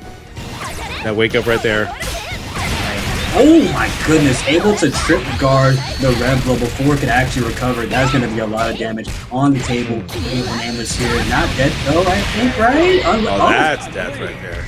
Okay. I wasn't expecting the super to actually connect it for some reason. I was expecting it to drop. That's why. Yeah, that second hit on the air-to-air double fist. I think Evil Nameless did like one to get to the super in time right there. We could also just chalk it up to it being Chun-Li and how nice she is. But, that too? Yeah, exactly. Hitting Bado kick. Knockdown once again with the Red Blow. Nice air Red Blow right there with a wall bounce into the hidden gear here. And we're going to go and change colors real quick. Get back to the classic. Beautiful Mind Share Nui. Fan favorite, of course. Everyone knows why. That's their fan favorite. Speaking of which, if you saw that animated trailer, people clamoring for that new costume that Maya has. Yeah, already. You know how they are. Yeah. think everyone in chat also knows how they are. But again, another topic for another day. Catch me offline sometime. Because right now, Crimson Hawk is running away, trying to keep that lead up as much as possible, being nimble and annoying with their movement. But Nameless not fighting a smidgen, actually throwing them out of the air. And keep that in mind, Nameless has 2 bars a meter, while Crimson only has SPG and no bar at all. Decides to use it right there. Like, stop this Literally. offense right now. Get this game. Evil Nameless having 2 games up right now. Crimson Hawk needs 1 game to survive here, at least to get to 2-2 situation. But Evil Nameless is not gonna let that happen. I know he's not gonna try to let that happen, but Hey man, all I'm saying is I called out that super. If that were me, bro, I would have made sure to punish. I'd be mashing. Block it. Actually, yeah, no, I would definitely be mashing. What am I talking about? Look, I'm just capping. Oh my god, nice hyper defense. That's the first one we've seen from Crimson Hawk. Good job. Potential kick though. Right, nice. Hop low right there to connect. Getting all this damage. Damn, knocked down once again. Yeah, there you go. There you go. He said, not this time. Fool me once, shame on you. Fool me twice, I might lose some damage. Fool me 3 times, I've had enough. Here we go. Start things off. Everyone able to try to find an opening here. Just going to add to the rev gauge. On the Hawk side, getting the up kicks into the spinning bird kick. I think that combo was supposed to be more, but either way, Name still has the good positioning. 2 bars a meter. Revlo does not matter. Does have SPG locked in too. And just defending to save their lives and able to wall jump out. Yo, this man is cracked. Okay, standing C to connect Crimson Hawk now on the overheat side of things. Gonna go wall jump. Oh, you forget, both of these characters can also wall jump here to get out of the corners. But nice change of direction by Crimson Hawk to start up a combo right here and end it with a throw. Attempted to overhead. And overheat right now, that's not good. It's just gonna spend the cash. Oh no, he didn't block forever! Oh boy. Oh. Looks like they got hit with it a 4th time.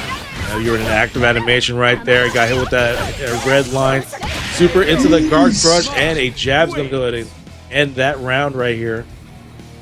Final round. Sir, we got ourselves some fans in the chat right now, rooting for either one of their favorite players here. Air throw from Evil Nameless and a DP wake up from Crimson Hawk. But again, that's a very juicy punish for someone like Chun-Li who loves to make sure you're bleeding out on the floor. SPG coming up soon. Overhead, wow, to reset things. Evil Nameless being evil with that setup there.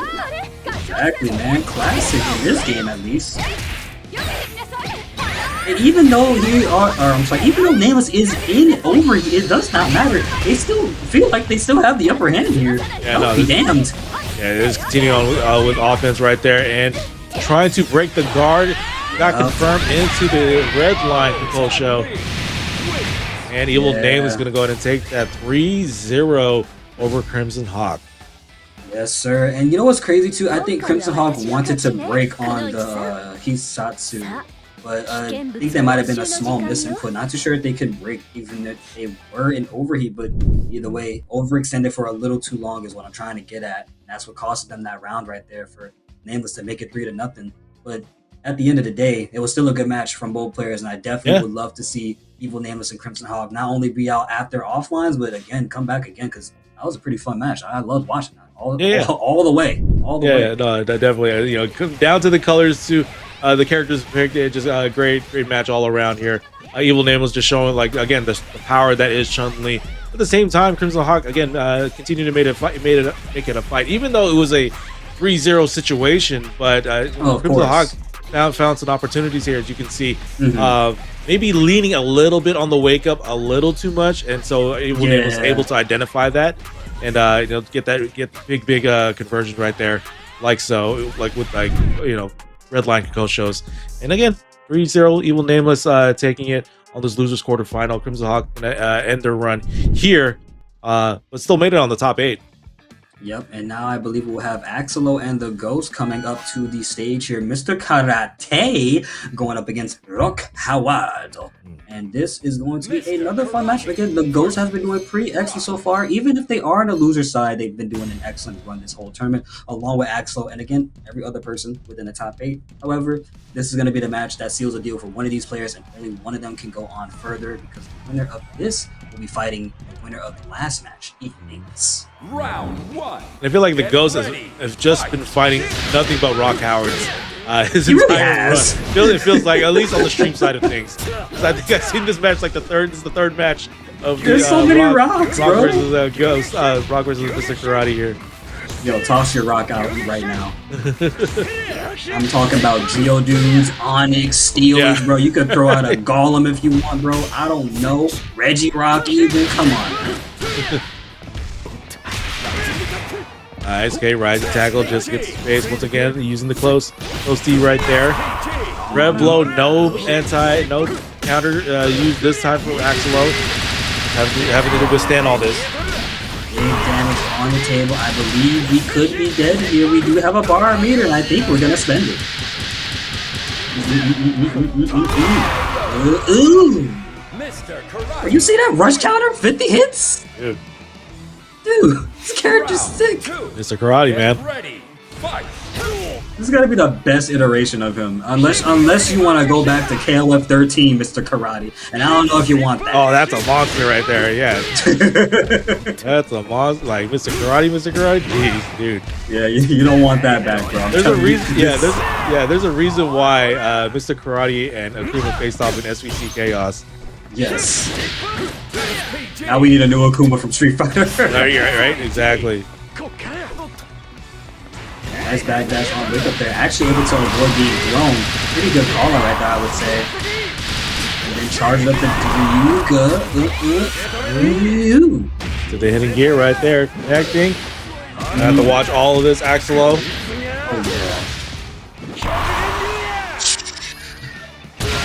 Man, he's so It's sick, bro. It's such a sick super. Oh. Also, can I say that I like the start of the super using Ryo's super, the punch. straight punch. Yes, man. That's as close to Ryo reference as you will get in this game. Yeah. Man said, age is just a number. True power knows no limitation, bruh. Not even to the raging tiger. Round Exactly. 1. Get These ready. guys talking mad smack to you, man. You mean to tell me you don't take that rock? Come on, bro. Dude. He's Howard's son. Nice cross up crossover there. trick. Okay. Trying to open things up here. Goes. Again, you just leaving the counter up there, leaving the Drago Supremo once again. And that Dragon Supreme too, like, you know, we keep mentioning it all the time. It's the fact that it's working so much more in these niche situations where you don't think it is. You're throwing out a button too much, okay, I'm just gonna hold my Drago for as long as I can until you do something. And if you don't react, command grab just like that. Yeah, exactly. Just that. Oh, and options like this, going through a mid animation of like a 2-hit right there from Mr. Karate, and then throwing out the EX Drago Supremo. Axel thought there was something there with the red blow, but again, anti red blow tech right there, or characters like Mr. Karate and Rock Howard too. And man, you know what I'm thinking right now? Viva la Mexico, because man, this is getting muy caliente, mucho caliente. Oh my goodness, senor. Hey. Keeping that offense strong. Goes with a high dodge, though. I'm loving it. Nice guess right there. Nice option to use into the Shining Knuckle to connect. Now Axel attempting with the rush combo once again. I tried to go overhead, but Ghost was ready for Ay, Dios that. mío. He and Shippu just over and over, because you know, bro. Hey, look at your health. Going away. Exactly. Go EX into another hitting gear. Gotta watch this dude or this game.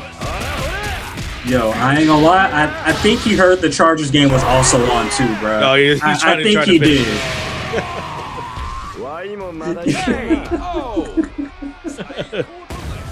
Yo, I guess the AI does get what they want, bruh. I guess they get what they want. Possibly, right? Possibly, right? We'll definitely see. The Ghost up 2 right now. Axlo needing to do something, change up something. We'll see how they get into it in this next match here for this top 8. But right now, it's not looking good for Axlo. But anything can happen. I also think Ghost has some pretty good, solid SNK fundamentals too. Just kind of letting a lot of things happen as they naturally come, and it's been capitalizing so much off of those not only big situations but niche situations, especially with the Drago Supreme helping out too. Nice using the back kick right there, or Yagami style, and then pressing on the green. Not what you want to do. Lead to the moolah right there. Because once again from the Drago Supremo. You know, with the combo has House Shokoken ready, not to kill just yet. We're gonna razz him up for 86%. Ooh! Yeah. Oh no! Oh, okay. He had enough time for that? Cover their tracks with the red blow. Now overheat, but it doesn't matter. Just a single jab will take out Axlo for a set point for the Ghost. Yep, standard 5A right there. Standing jab, whichever one you prefer. Offense looking pretty good again from the Ghost, and I like that they don't hesitate to take the lead whenever someone else does not too. That's been happening like a lot of their matches too. Ooh. That was kind of a sick situation right there. Oh yeah, Rock throwing the knee, but also Mr. Karate throwing the Dragon Supreme. It looked like it was like a clash of like Muay Thai knees there. Oh yeah. This game is super duper solid, and then the jump it, but again, too early of a punch, I believe, and that's why he couldn't get the full combo. But either way, that's good for Axlo, still staying alive. I think they just gotta be a little bit patient here. Be very wary of that Drago Supreme if they can. Playing out this long range game plan is probably the. Oh, okay. He's getting somewhere. Knocked down, but now dealing with the overheat situation, and then the Ghost is gonna go ahead and dive right in for the kill. Movie, but you gotta deal with this House Shokoken here. The Ghost with 3 over Axlo. Like I said, man, he heard about that Chargers game. He heard about it. Yeah. There's no reason why he's playing that strongly right there. He could have taken this slow instead. He could have like washed his opponent. Nah, man, he's like, nah, I gotta play right now. I gotta play. Yeah. Especially, I mean, again, Ghost playing the zoning game here. I feel like this time not playing with the food this time around, because now again we're on these top 8, deeper into the top 8 situation here. But yeah, you can see like again playing the zoning game at first until they have to like run in, possibly overextend, and then get your Drago Supremo to connect to get some big combo damage. Yeah, and on the side of Axlo too, right? I think the guy was doing pretty fine so far, but again, once you fall into the rhythm that is not only the Ghost, but Mr. Karate just letting things happen. I mean, you're hearing all those rapid kicks go off and the rapid punches, but again, that's what happens when you're fighting this character. You're only going to be seeing that and that. Be very wary of that Drago Supreme. Maybe go for a few more throws whenever you feel like it's going to come out, and just be very patient with your offense. I think that's definitely the way you want to go about fighting Mr. Karate, but the way Ghost was playing him, you wouldn't be able to tell which option would be the better of the two. So you just got to stay on your toes. Yeah, no, fighting Mr. Karate, it's definitely an uphill battle. I feel like no matter the character that you pick right now, and even when you see the Drago Supremo out there, it is a very dependent. Again, it's very dependent on which type is, if it's the normal or the EX. It still makes you want to press a button for whatever reason, right? You have to kind of looks defenseless. Yeah, you kind of have to force yourself to not do anything in that sort of situation. But again, it's just like it's a trap, basically. Yeah. Look, someone came in the chat and just said throw a fireball out of that's the thing though. That works too. Even with the fireball, either the fireball is going to get nullified or it's going to get thrown back at you if it's EX. So that doesn't help either. I don't think you want to deal with that one. I don't know about that one, Chief. Hello.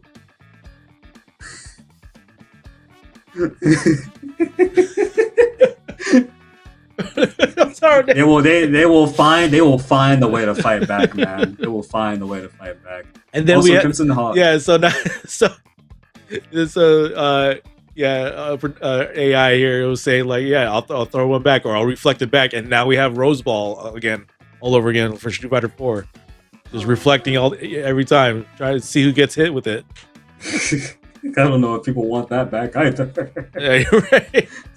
Also, Oh, what was man. it? Crimson Hawk calling in the chat saying absolutely correct. They are low cost stands too, so I guess there is some sort of lore or agreement right there with the color representation. Either way, I was still a fan of it. I was just cracking jokes, having a good time. I know Nerd was also having a good time as well, Yeah, man. So definitely. hopefully, if you guys are still once again enjoying Breakout, we do this every Thursday. City of the Wolves. This is week 62. Week 63 will of course be next week. Please show up. 6:30 is when registration closes. And exclamation mark Match Arena. Grab yourself a code if it's still available. 25 cents to the pot. And we now have the Rich Girl with Alex Smith as the pilot going up against Poetry Chef. This is a U.S. winners final, I believe, right? Yeah. This is going to determine who moves on into the grand final, and it is still first to 3. Meanwhile, in losers semifinals, we have Ghost and Evil Nameless. So back to back bangers. Exactly. All right, let's see who's going to win this one out for this iteration of this matchup with Joe Chef and Alex Smith here. Right now, Joe Chef going to go start with first blood, that first combo. Yes, sir. They call him George Chef because he's always playing Joe. He's chefing it up just like Joe is with Preacher in the lab. Well, letting it cook. Exactly. That's why he has the glasses on. All right. Nice. Oh hyper defense. Hyper defense there, just to get some space. But once again, Poetry Chef getting the damage that they would like here. Alex Smith not finding anything at the moment, but they play each other all the time too. I feel like whether it's in online brackets or just playing matches here. And right now, Poetry Chef getting that first round. I like how slow it was for Poetry Chef. It looked like it started off looking like it was going to go into the lead of Alex, but again, as the match kept going on, the seconds were dwindling down. Poetry Chef, George Chef came through in the clutch, took care to not fall for too many BJJ shenanigans. However, we do fall for the low dodge, or high dodge, I believe that was. Yeah. We get ourselves into the corner. Poetry Chef just withstanding it until they found the opening with that Tiger Kick to connect with a Baratsu Can finisher. But nice JD by Alex Smith. They're gonna go extend that combo into that super right there. Not gonna be the SPG section just yet. Oh my goodness. And then again, another feint dodge attack, only to get ourselves a full combo. Instant repeating, read the back of the shampoo bottle. I'll say it over and over again, because that's what these fighting games are. But a DP would like to say hello along with some damage right behind it. That's the caveat. Oh, there we go. Yeah. Not proceed to use a super to possibly close it out here. Just gonna go for another touch. And now gonna use a red line super to close this out for this round.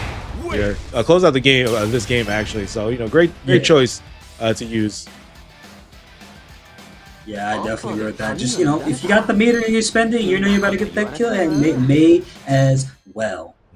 So, of course, messing with DJ's hair, you saw in the postcard comment. So, I said post fight. May as well be a card. The top 8 is a card. Right. God damn it. All right, into the next game right here. Missing the guard point right there.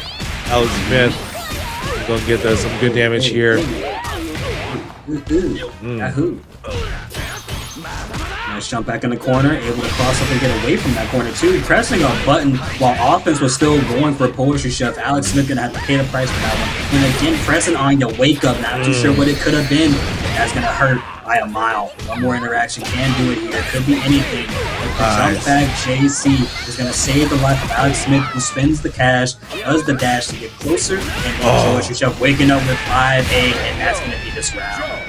Yeah, that one, the wake up jab again being a key point for both of these players here, to get their damage in there. And now Poetry Chef is up one round, possibly trying to make it a 2-game situation here, getting that traveling C into the super right there. They're keeping Alex Smith off into the corner now, and I'm liking it, but fighting back immediately with a quick 2A. George Chef losing some more and more health as this match goes on. 48 seconds on the clock here, and another counter hit combo has been created. Alex Smith This is no meter, so yeah, it's not gonna hurt too badly, but not the situation you want to be in still. And dash up, throw. Gonna try to mix up Joshi Chef here, but gonna get that counter hit though. So super screw upper. The balls, the balls are just do the counter there too, like no care. Yeah. Nice, again, hyper defense to connect with the Tiger kick. And then Alex Smith counteract with their red blow right there into the round win. I just want to know, I have now realized that it was Poetry Chef landing all those hyper defenses. Yeah. And again, he is 100% rate for all of those that happen. Yeah, actually. Please keep it up, brother. Definitely knowing the timing of the BGNA timing right there. But Alex Smith is going to go and start things off in this round with some big damage with the super and continuing on with another sequence in itself, having another super ready, now used for added damage, trying to, again, get a round win. It looks like Alex Smith is not only getting a round win, but a game win. So this is now 1-1 with 7 gold letters y'all just saw on the screen. Playing for that prize pool of $106.50. And again, exclamation mark Matcherino to add more or donate more within your own wallets if you are so generous. I will not beg. I am politely asking. I want a small loan of $1 million, by the way. Don't we all? Round Don't we all? Get ready. Fight.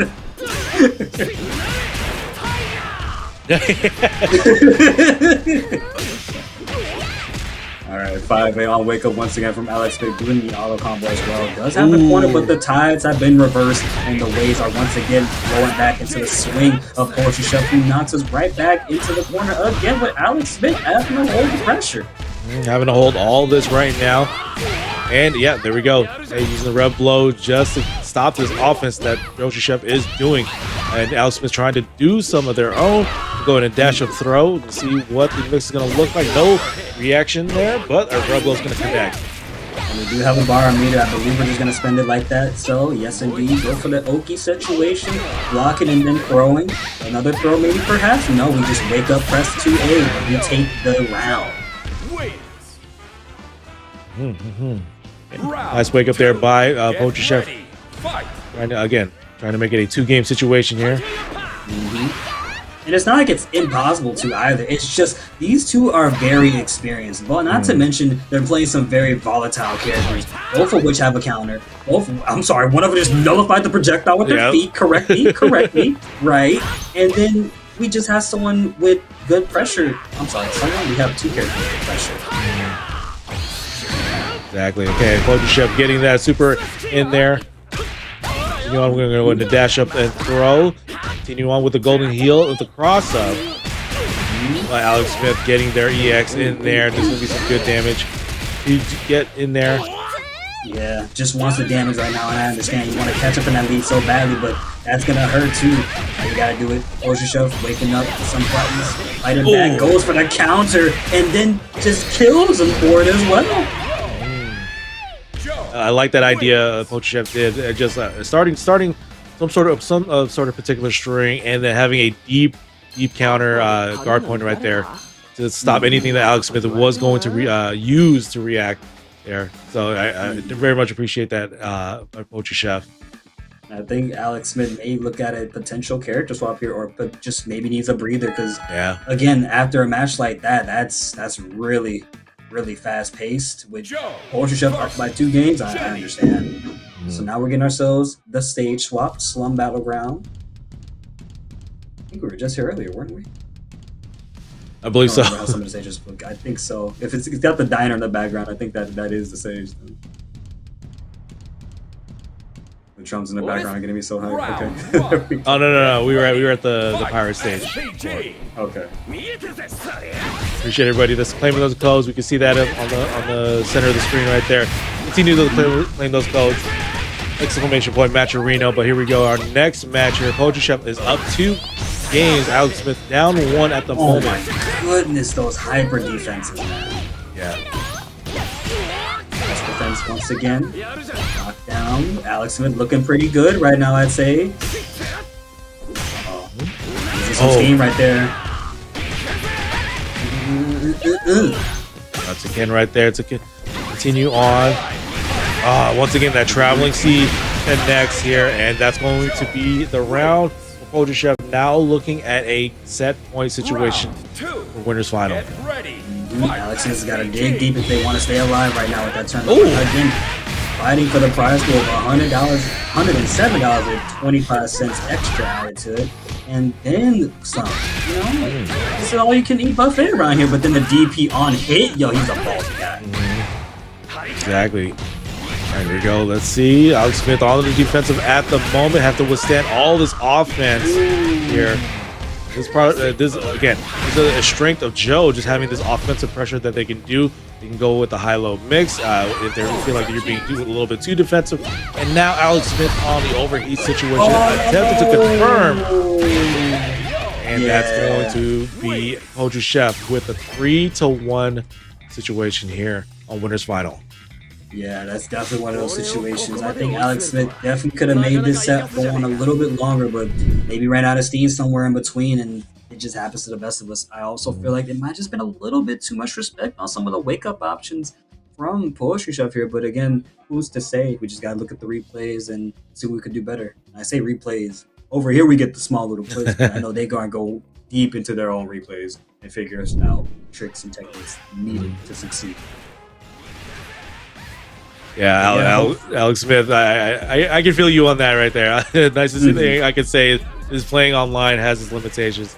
I feel that for sure. Alex. Yeah, I felt that one too, buddy. And look, it's like it happens to everybody too, right? Everyone's gonna go through these online shenanigans, man. So just breathe in, breathe out. At least you are in losers finals because it's not down for the count. But that means Alex Smith does have to wait between the Ghost and Evil Nameless, and one of those two demons are going to come fighting for that third place spot in just a few more moments.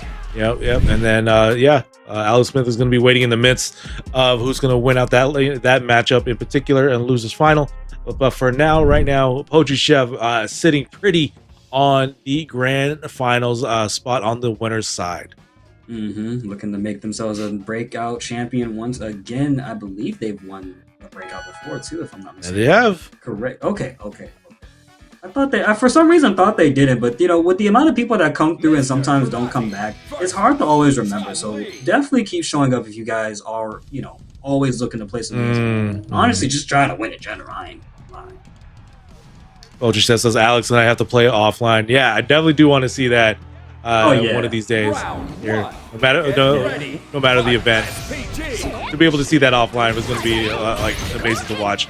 Here we go, loser semifinal, the Ghost versus Evil Nameless here. This is a matchup I think a lot of people might have been looking forward to. Hyper defense on the table already for Evil Nameless presenting that option. So I wonder how many times we're going to see it. And you notice that Evil Nameless is now looking out for that Dragon Supreme, just kind of walking away from it. Something that we haven't seen from the previous matches with the Ghost. A lot of that Dragon Supreme abuse is now starting to be exposed a little bit. A little bit. I mean, seeing how Ghost has been playing on these stream matches so far, it's like, okay. We're pretty sure Evil Nameless has been watching and like, okay, this is what Ghost is doing. Let me kind of change things up where other people were just basically kind of overextending to a point, right? Yeah. Again, that probably goes into matchup unfamiliarity with those previous matches. But it was mostly rock, so we're not too sure. Nice wild punish cross, so that's gonna be some pretty hefty damage. I think we're dead here. Almost. Oh my gosh. I mean, there we go. They got it there. But like, yeah, just a tick of health right there for the Ghost. But Evil Nameless just closing it out right there for the first round. It looks like the steam from the Ghost has been exacerbated from the man's chest right there or something, because it's looking like a completely different match now that Chun-Li's on the screen. Possibly. Go ahead and razz them up once again. Just add to the rev gauge here. Blocking the up kicks, and now Ghost get to work here. Rigeki. Hey. Shifu. To the house show. Oh my god, what a quick light confirm. Yes, sir. Karate B&B there. Just a low confirm into standing and how Shoko can super for some decent damage right there. Comes back, and I like that Nameless is trying to keep in mind being very active on offense and defense. You gotta have some active defense if you want to get anywhere in the fighting game universe. Sure. Okay, Ghost just utilizing that chain, that man normal right there. There's one throw. Did we see the Wake Up Dragon? No, actually we don't. We just see them block normally. Okay, let's get through. Oh, I thought the combo was gonna drop. And we get it again. Oh, with the Reblo in. Yeah, Evil Nameless trying to bait out. There you go, Drago Supremo and hyper defensive the Drago Supremo attack too, just to kind of like put it in their head like, okay, stop doing that because I'm going to hyper defense it. I'm not like these other matches you've had, bro. I'm ready for this. I've been looking at you. I was watching you the whole time. I'm ready. I'm willing. I'm gonna go all the way. I'm not a Rock Howard, as you can see here. I'm not a Rock at all. I'm Chun-Li, buddy. I'm a police officer ready to whoop some ass. Exactly. All right, Evil Nameless getting a game on the board right here. See what Ghost can do to make the adjustment. But right now, getting that touch in there to get some good damage.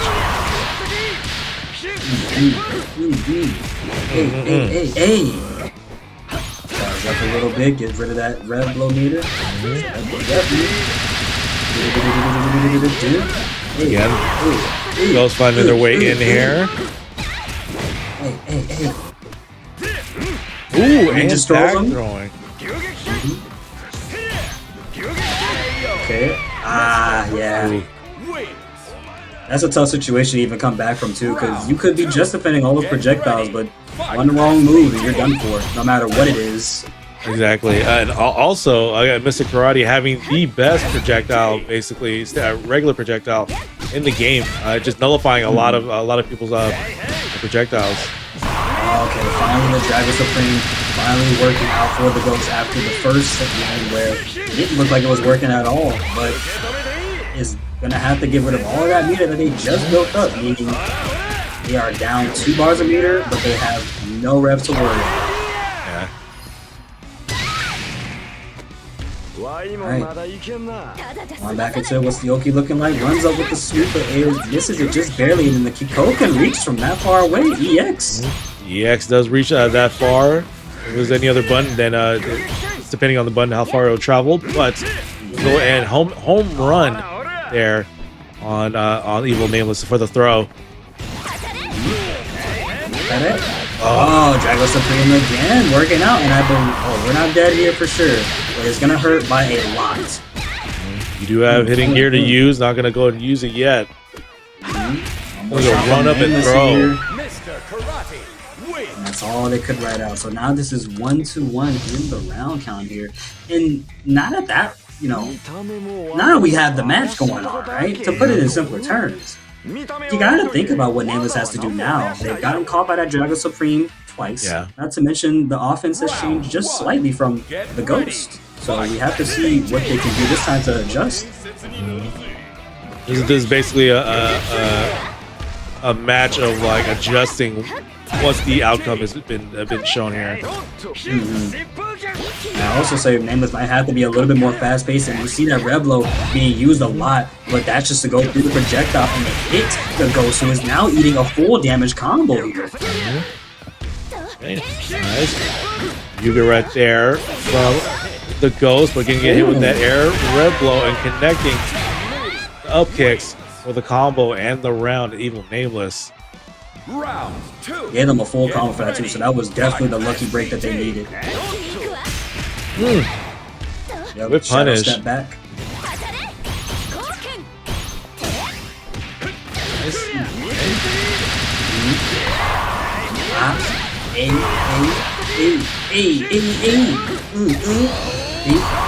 Shokoken. 60% there, gonna go in and power up. Less than that rev gauge here, but Evil Nameless found their touch in there. Going up. It's like, It's like Chun-Li said, I could do that too, buddy. You just haven't let me get the hit yet. Yeah, let me get a hit in. Oh my god. Okay, so you saw Evil Nameless try to go for an empty jump low, but Ghost was quick to counter back actually with a 2A mash, and that's gonna work out in their favor because we are almost dead. And live, we are dead here. Y'all know I like to lie. Definitely are dead right there for that round. Let's see. 1-1 right now in rounds and also in games. So they're definitely going back and forth at the moment. Ooh.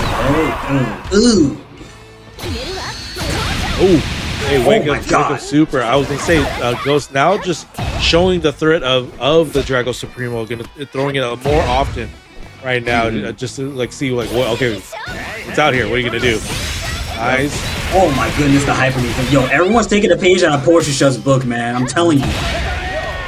They were not doing that much.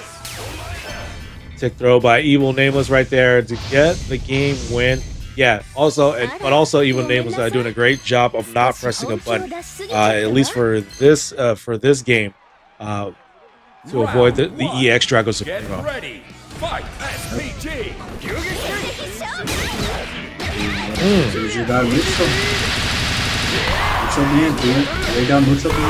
You play really well, is what I'm trying to say.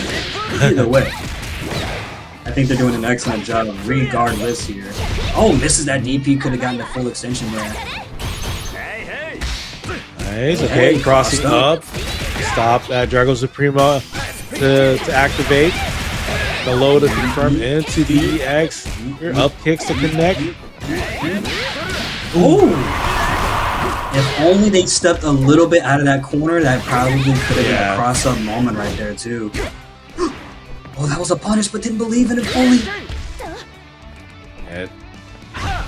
Waiting to see if that was going to be like the EX Drago Supremo, just for regular. So you definitely got to watch out for the EX, like so. Hyper defense once again, but just get a little bit with the up kicks. Yeah, crossed up once again, and they found the answer to beat out the Drago Supreme, crossing them up and getting the dub. That is one round for Evil Nameless, who is looking to make this not only their match for the night, but move on to fight Alex Smith. Ooh, missing the red blow right there. Evil Nameless. Kind of throw right there. Red blows right back, dashes up to keep the frames, and keeps that offense rolling here, but goes back in there right now, whiffing, and then gets thrown instead for their troubles. Push to the corner here. Defense is important. Offense is looking very solid for Nameless, but goes trying to find a way out. They do manage to do so, and now it's the tables that turn. Missing the red blow twice right there, but Evil Nameless just adjusting right now. Getting a little bit of damage with that Kiko show. Continue on with the offense. Again, it's missed a change of direction. Stop the lightning kicks early just to keep the frames, but gonna get the chain kicks to fight back. And now Evil Nameless in overheat right now. Not the situation you want to be in, especially versus someone like Mr. Karate, who has 2 bars a meter and projectile games that just have fun the whole time. Wall jump might not be able to save you the whole time, though.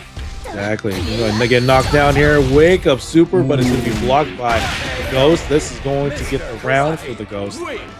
See if the Ghost can make it a 2-game tie. Get ready. I think it might be possible, but again, we don't know just yet. Gotta let the match speak for itself, as we like to say around here. Oh, yeah. That was an option not presented until just now.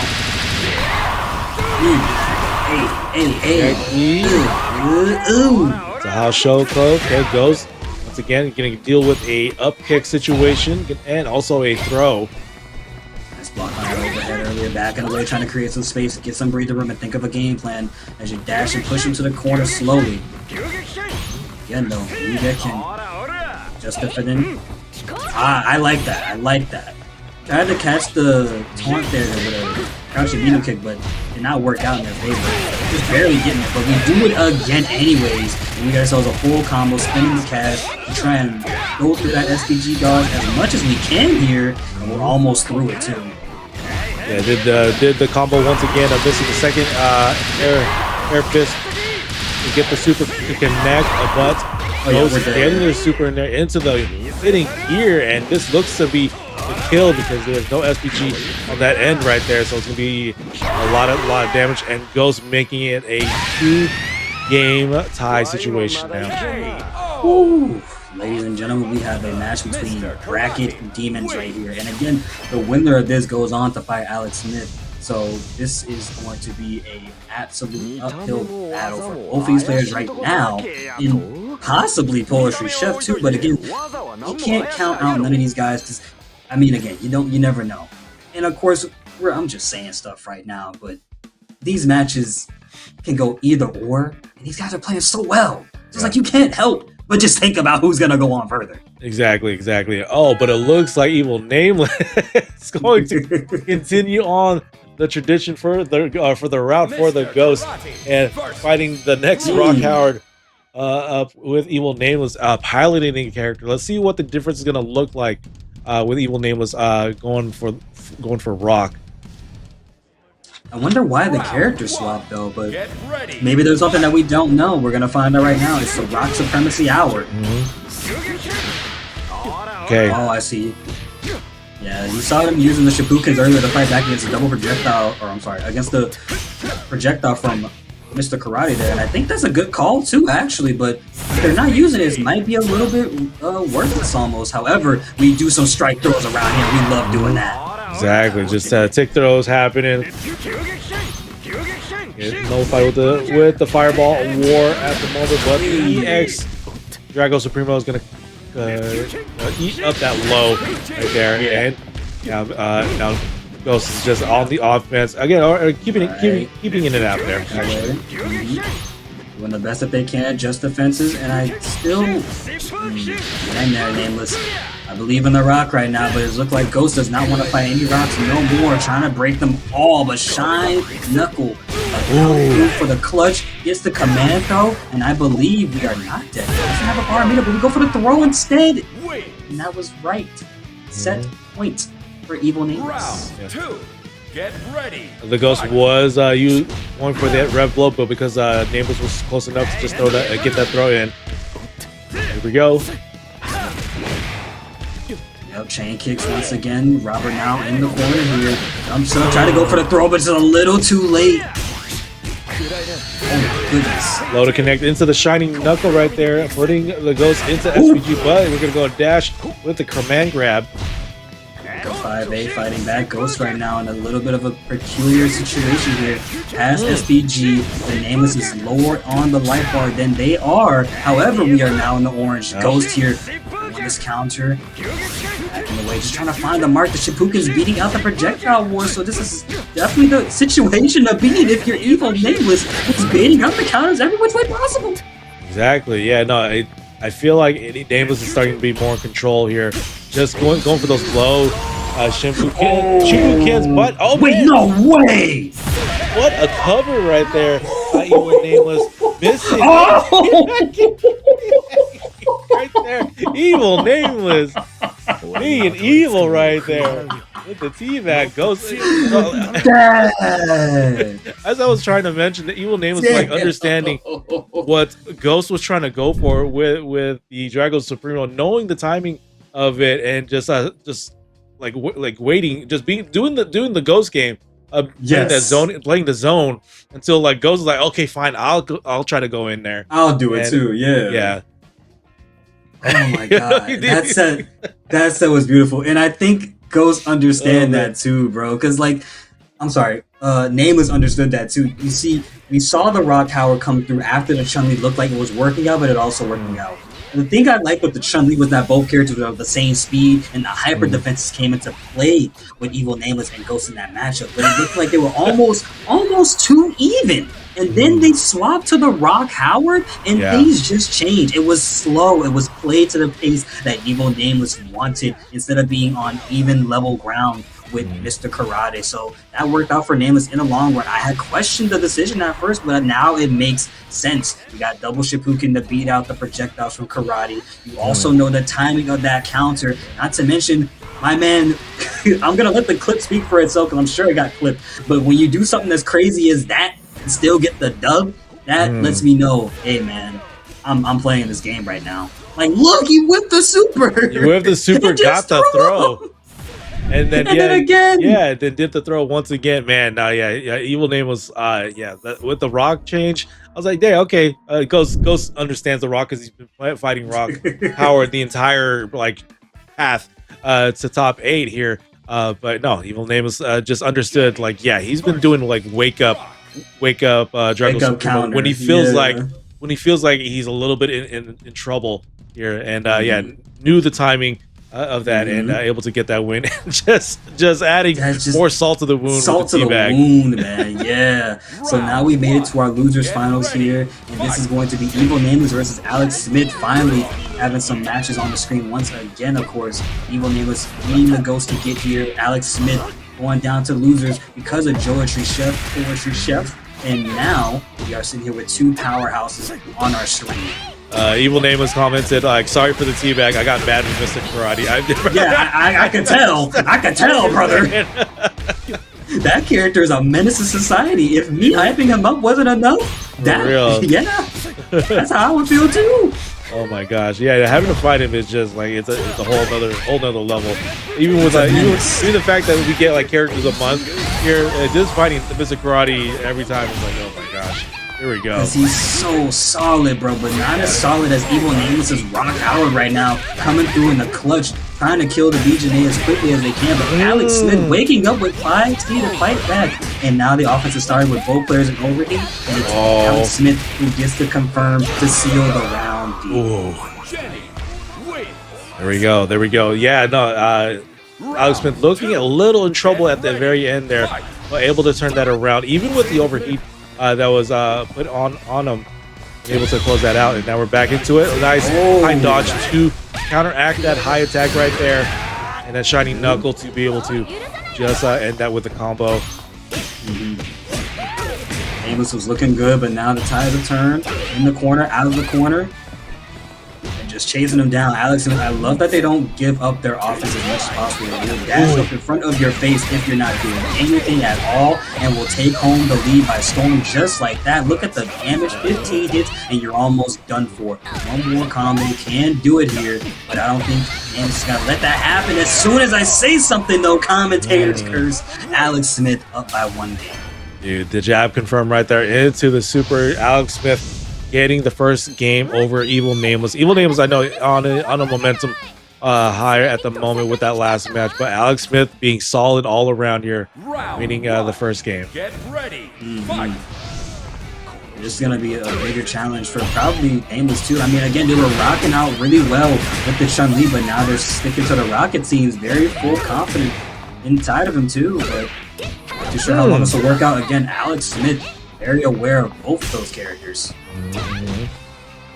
Smith attempted to bait out with the counter, but Nameless did not fight there. We can go ahead and wait up, rising tackle. Alex Smith does felt that coming and then capitalized even with the overheat. Super ends it off. One more hit will do it, or a throw could, and then some wave below. Bam, bam. Hey. All right, Alex Smith is in the overheat status too, but waking up, slapping him in the face. I don't think you should do that to my friend Rock, but I'm not in the game. I'd be booing her right now. Nice high dog to connect right there. Start things off. Alex Smith getting that damage. No super already to use. We're just gonna go ahead and end it with the special move right there. But the jump back from Evil Nameless going to get in there, having using one bar super right there. Shiny knuckle. AC in the sky. Good just defense from Alex earlier. IC right there. And then just kind of walking back, just letting Nameless try to come to them as much as possible. But close that gap, and now it's in front of your face. Challenges with the 2A again, twice in a row, as a matter of fact. And still keeping up this offense. Look at how Alex Smith keeps them locked in. But those exchanges are now putting them into SPG. However, we both met in the same health field now. Nice setup there by Alex Smith. Able to bait out a throw attempt from Evil Nameless. But Evil Nameless able to recover into a hidden gear super right here.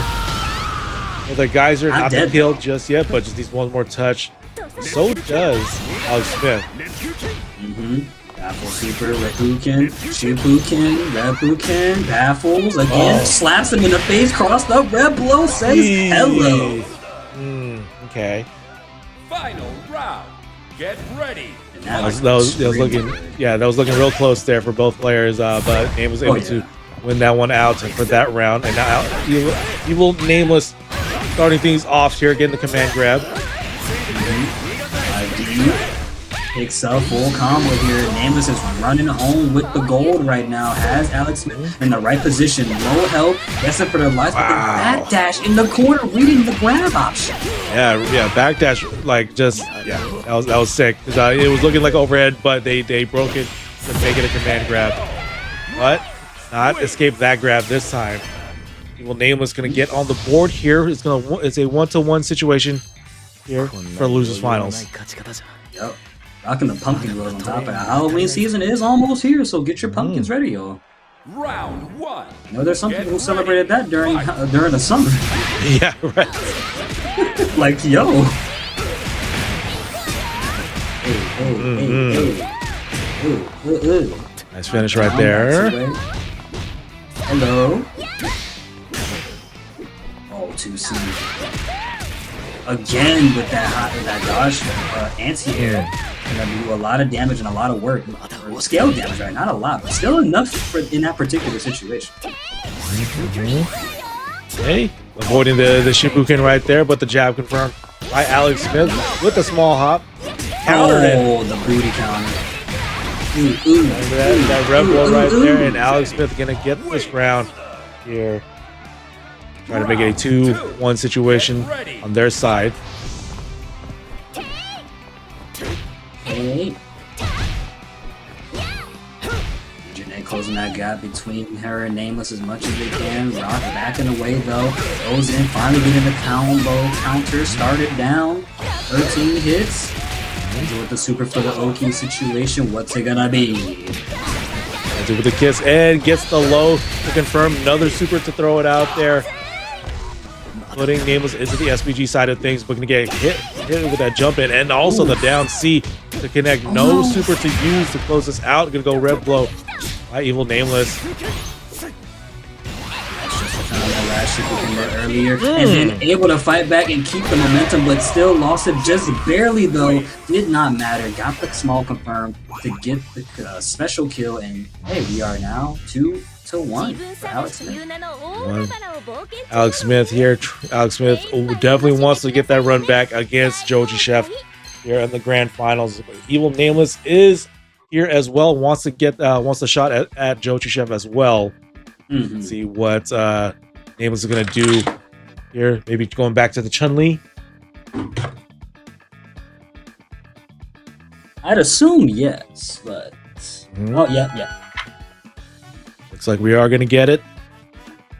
Yeah, man, it's the last. You are down by like 2 games. You may as well go with your tried and true main, bro. I understand that one. The Rock was just a download.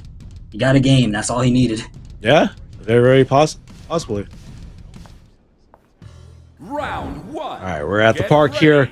Once again, Alex Smith is up 2. Needs one more game to be able to move on to grand finals.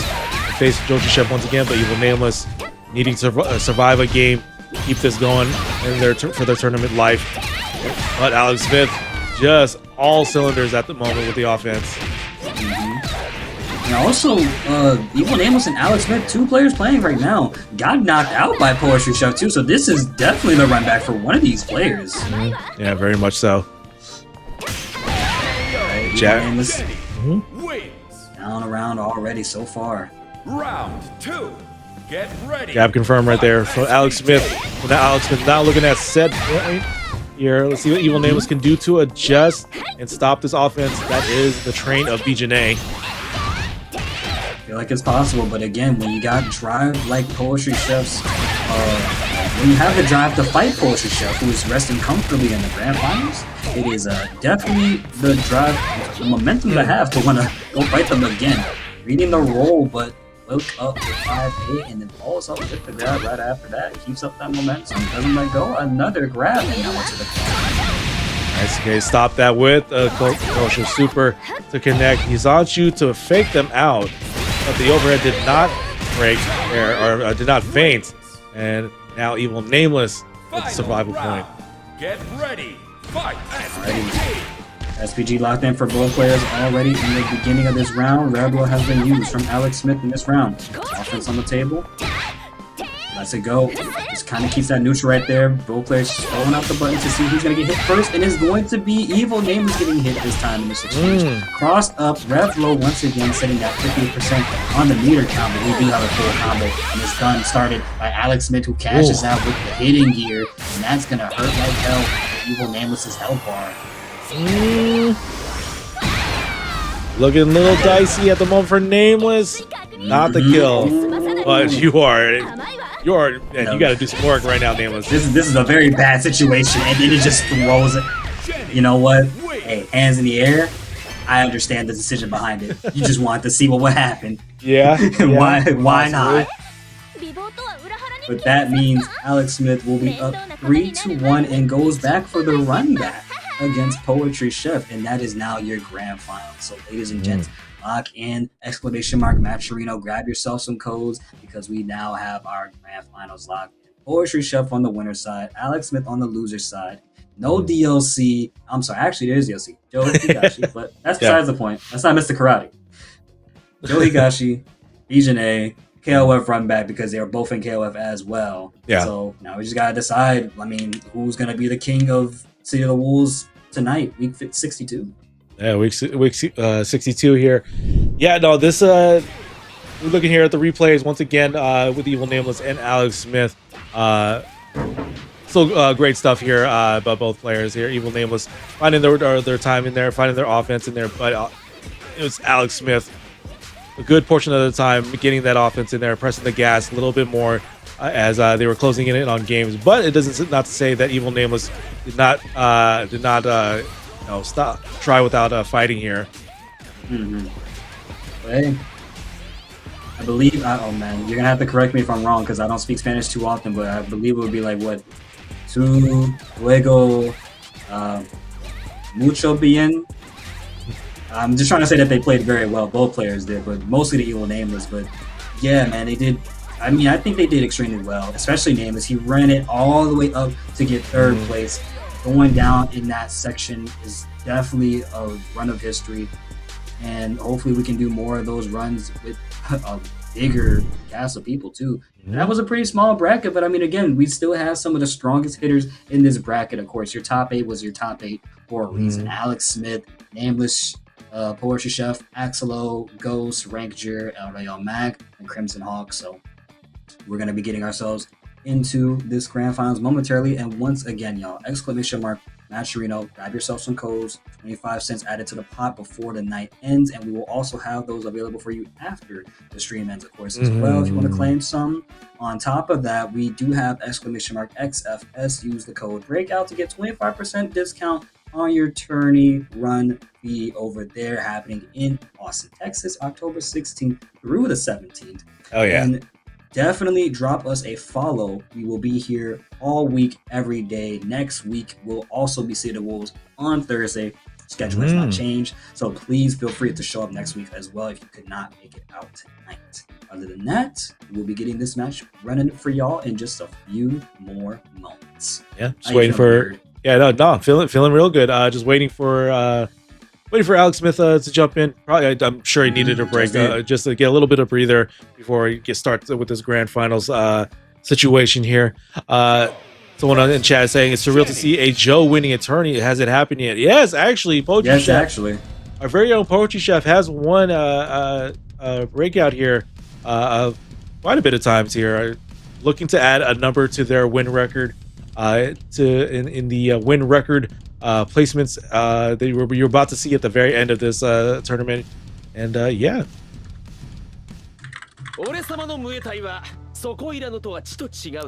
Okay, so yeah, AI just told me that they won twice with Bijane and won once with Joe, trying to make it a second time for Joe Higashi to get a win here in this tournament. So we need the 2 for 2 right now. Okay, Alex Smith approached but counteracted with the 2A from Poetry Chef. Battles on block. He's right after. Not too sure. That's the call you wanted to make there, Chef. But sometimes you gotta make a little bit of a bad dish to learn your lesson. That's right. There is a 2v2 tournament coming very soon, as well as an online qualifier for SWC. Maybe something to think about. Breakout. Oh, yeah. Doing a 2v2. That sounds like fun for us. That might be the move. I would say so as well too. Speaking of saying so as well, Rebel has something to say, and that's called giving me the victory as much as it can. Trying to knock down Chef's health bar to the nearest end of it as possible, but the Rebel from above, double knees. Round Exactly. 2. Get ready. Knees to knees with Poultry Chef here. Gonna get the first round in this grand finals. Cinnamon Toast Crunch, that was the bee's knees. Offense on the Moving on. table, goes for the throw, yep, follows it up afterwards as well. Akuretsu Ender, catches up, crosses up, full combo again, rinse and repeat, need the back of the bottle, do you see it again? Oh, bigger combo this time, very much started with lots of gusto, but goes for the quick ender there, doesn't want to overdo it. Oh my goodness, yo, he is reading my man like a book. Poultry Chef showing that Joe Higashi, like that guard point, was starting to look like a little bit of a Dragon Supremo, having the type of options that Poultry Chef can do out of it. And yeah, no, I was like, okay, this looks like really familiar. It's not Mr. Karate, but with a Joe Higashi. I don't think we need to see any more Mr. Karates for the night. I think we've had enough. Evil Nameless is about to blow a blood vessel if he sees another karate right. on the He'll screen. see back another Mr. Karate when he get on rank. Man's about to throw the controller so hard, would have just thought that was another sound effect from Karate himself. Right. Poultry Chef getting that knockdown, but Alex Smith with the counter, gonna go and dash up and throw, trying to close this out to get the round, but Poultry Chef on the offense right now. Tiger kicks abound with the rev blow to end it. Sir, no wake up super for you. Instead, we do a wake up Revlo and end it off with the Revlo, known as Rolling Thunder. Round Very good. 2. Get ready. Exactly, Joe Supremo. Joe Supremo. I like it so far. Starting off the neutral a little bit small there. Alex Smith taking a few hits. Baby steps, baby steps. I dodged to connect right there into the slash kick. Double knees once again. Poultry Chef or like Joe Higashi having moving normals with a standing bar C as well as the, I believe that's a closed D. Yeah, that was the coolest thing. There again. Knocking it out. Joe was doing so good on defense. He just got a little too free about it, though. Don't let that happen again. You got one more shot left in the tank. I see a bar meter on Alex Smith's side. I see a counter hit popped up on the side as well. We're revving it up a little bit higher in overheat right now. Spend the cash to do a dash. That is almost round number 2. Okay, jab confirmed by Poultry Chef into the hidden gear. Oh my god. I respect it. I respect it. I don't know if I wouldn't say I don't know if I agree. I agree with the meter usage, but I wonder if he could have just did red line gear instead. I'm just thinking about the fact that I almost had the round, and a jab confirmed like took that away Like from that, me. just took it away from me. Yeah. But I didn't want to call it out over and over. It's like, man, it's normal. For me, it feels normal, but I still feel that stinging pain every time it happens. Bye-bye. That's one throw. That's another. Doop. Alex Smith gonna just brush that off right now. Having a big combo with some big damage happening at the moment. They continue to keep that mix-up offense that Alex Smith is known for here. And once again, guard point. Yes. Connect. Once again, golden wheel. Double knees. Offense coming out of Poultry Chef a little bit earlier, but slowing down on the speed now, trying to be very mindful of Alex's options here. Goes in with the 5-8 confirmed. Has a bar beater to cash out and do some extra damage before they kill. And that is almost the deal break right there. Blocks the overhead with hyper defense super. There's at the end of their ropes right now. And then the wake up kick from Joe Higashi with Poultry Chef as the pilot. Taking that round game 2 victory. Poultry Chef, I feel like had an idea of what's coming as Alex Smith was jumping in. So using the golden heel to just get out of the throw range was a great call.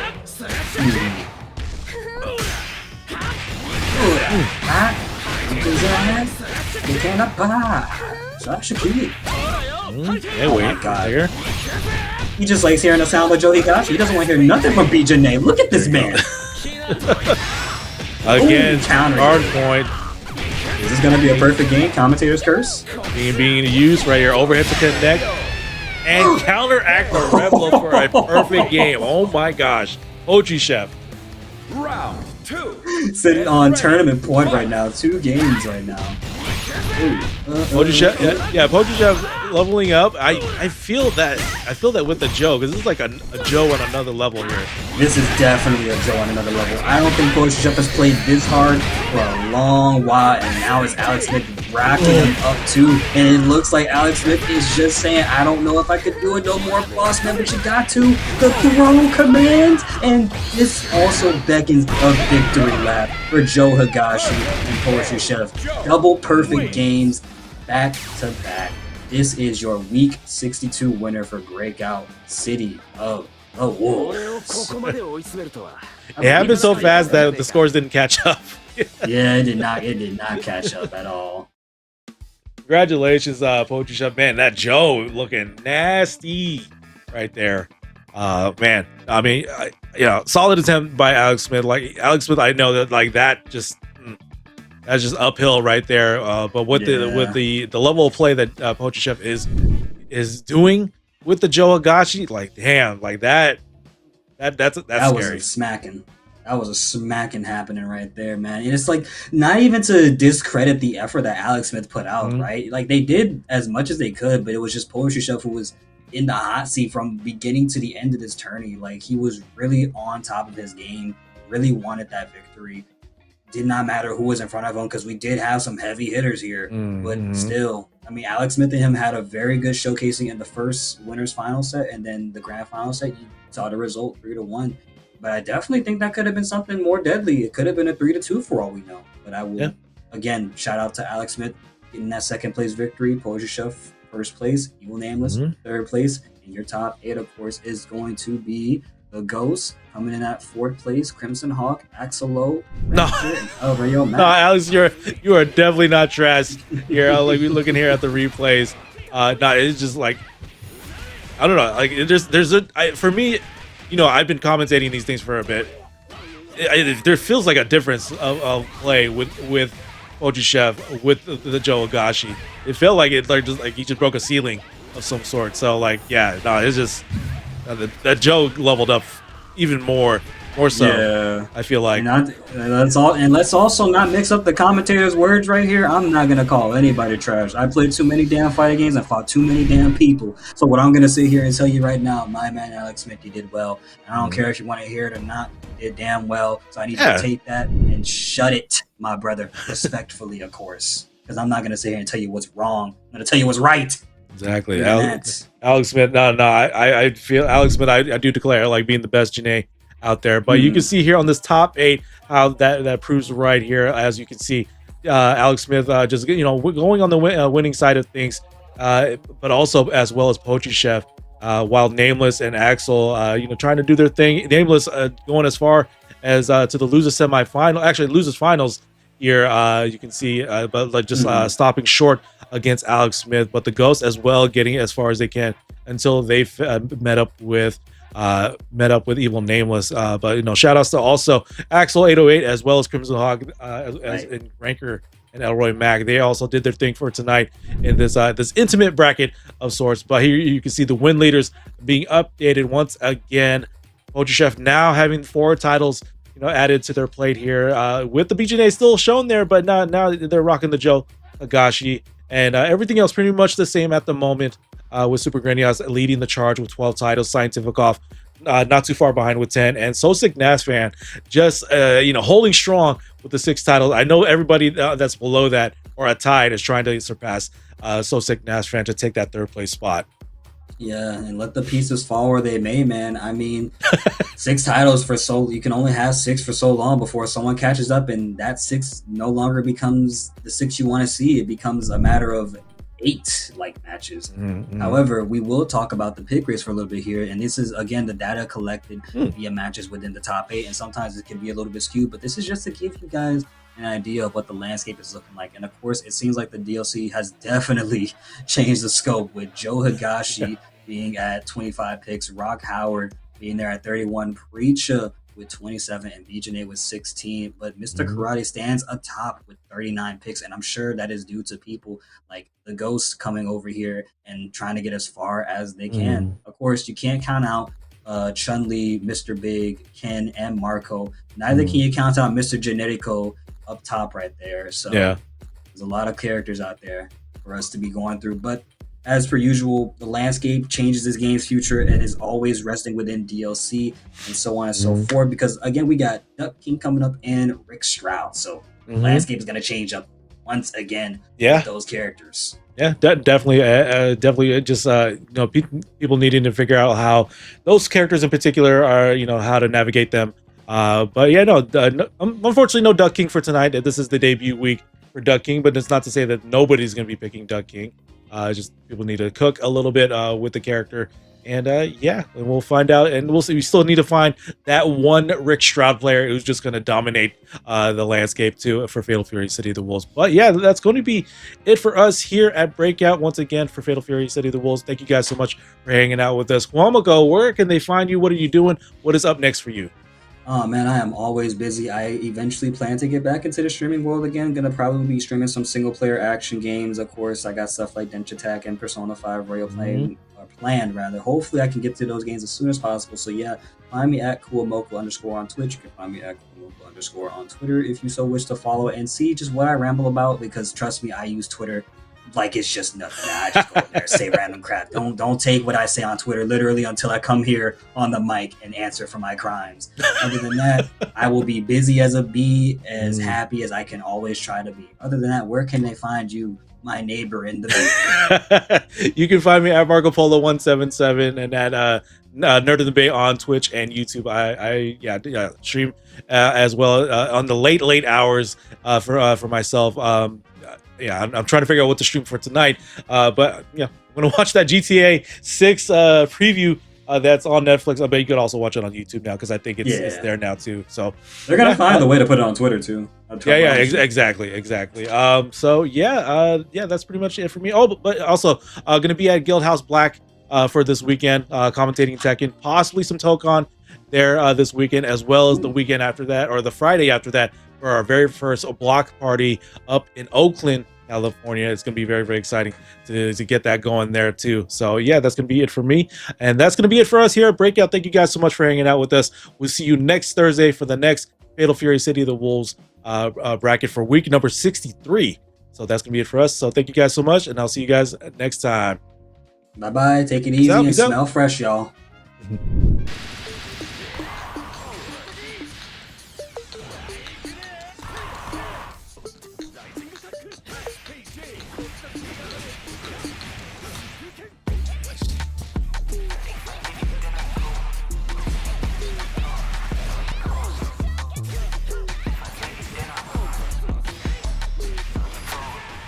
No time, blue left out on your song. Yeah, you know I keep you quiet like a sleep mode. You can keep on, but I got it now.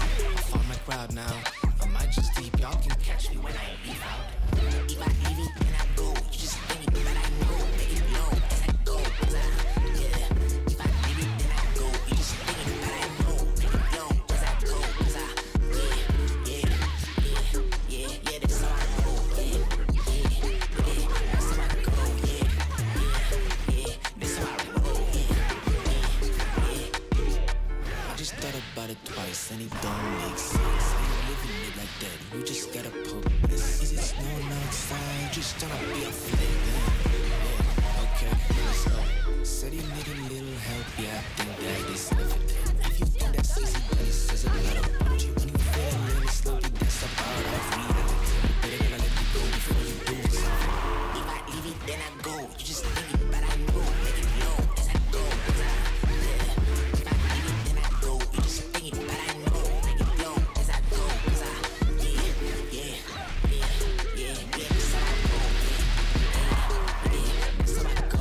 last interaction, and that will do it. Robert very well finding themselves with a victory, especially after that. Find a hit, that should be enough to close it out. Del Tormenta, the reverse sweep, where Super Great is going to close it out. He can close it out, and he does it!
Are you thinking about building your own fight stick? Then go for it. It's a perfect way to dive into electronics, design, and hands-on creativity. Pick an enclosure, for the dub plate, or the mini dub.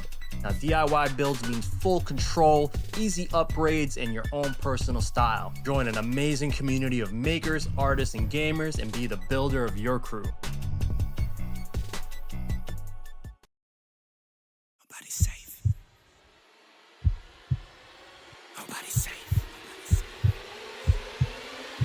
Nobody's safe. Soon as we step out the cage, we raising all of the stakes. Make no mistake, either you stay in your place or we putting you on a plate. Look at our face, we put the fear in the dirt. We had to struggle for change, pick up the pace. We put in infinite work, that's why we stay getting paid. Y'all running late, we moving on to the next. You still been stuck in a phase, there's no debate. We draw the line in the sand, we say it straight to your face. They underrate, till we put the team on our back. We took the city to state, what it's gonna take. Another S on our chest, another beat in the grave.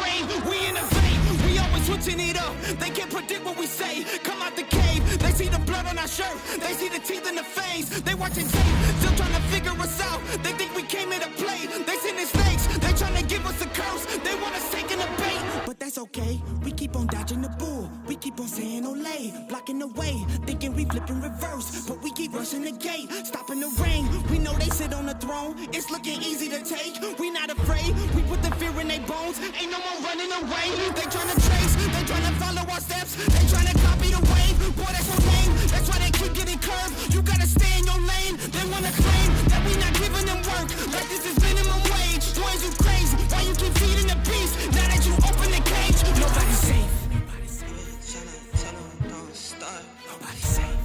If you come then please don't drop your guard. Nobody's safe. If you come, you're messing with a star.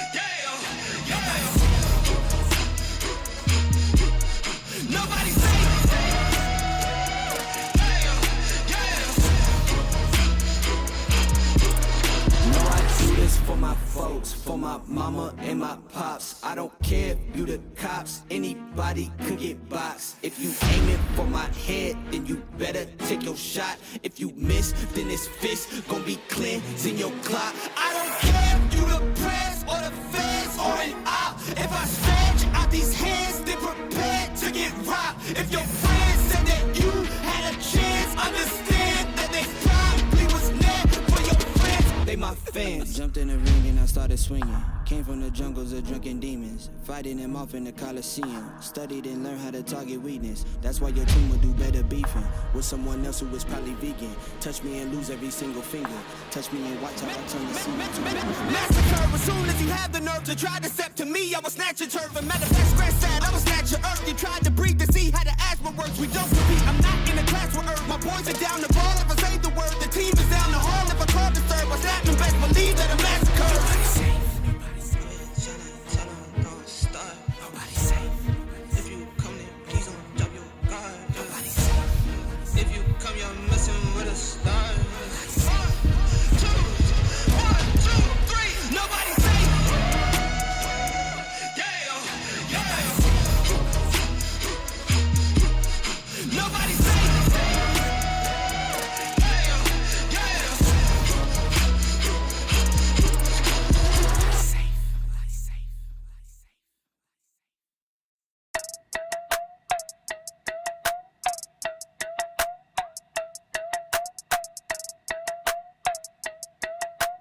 Hey, what up, say?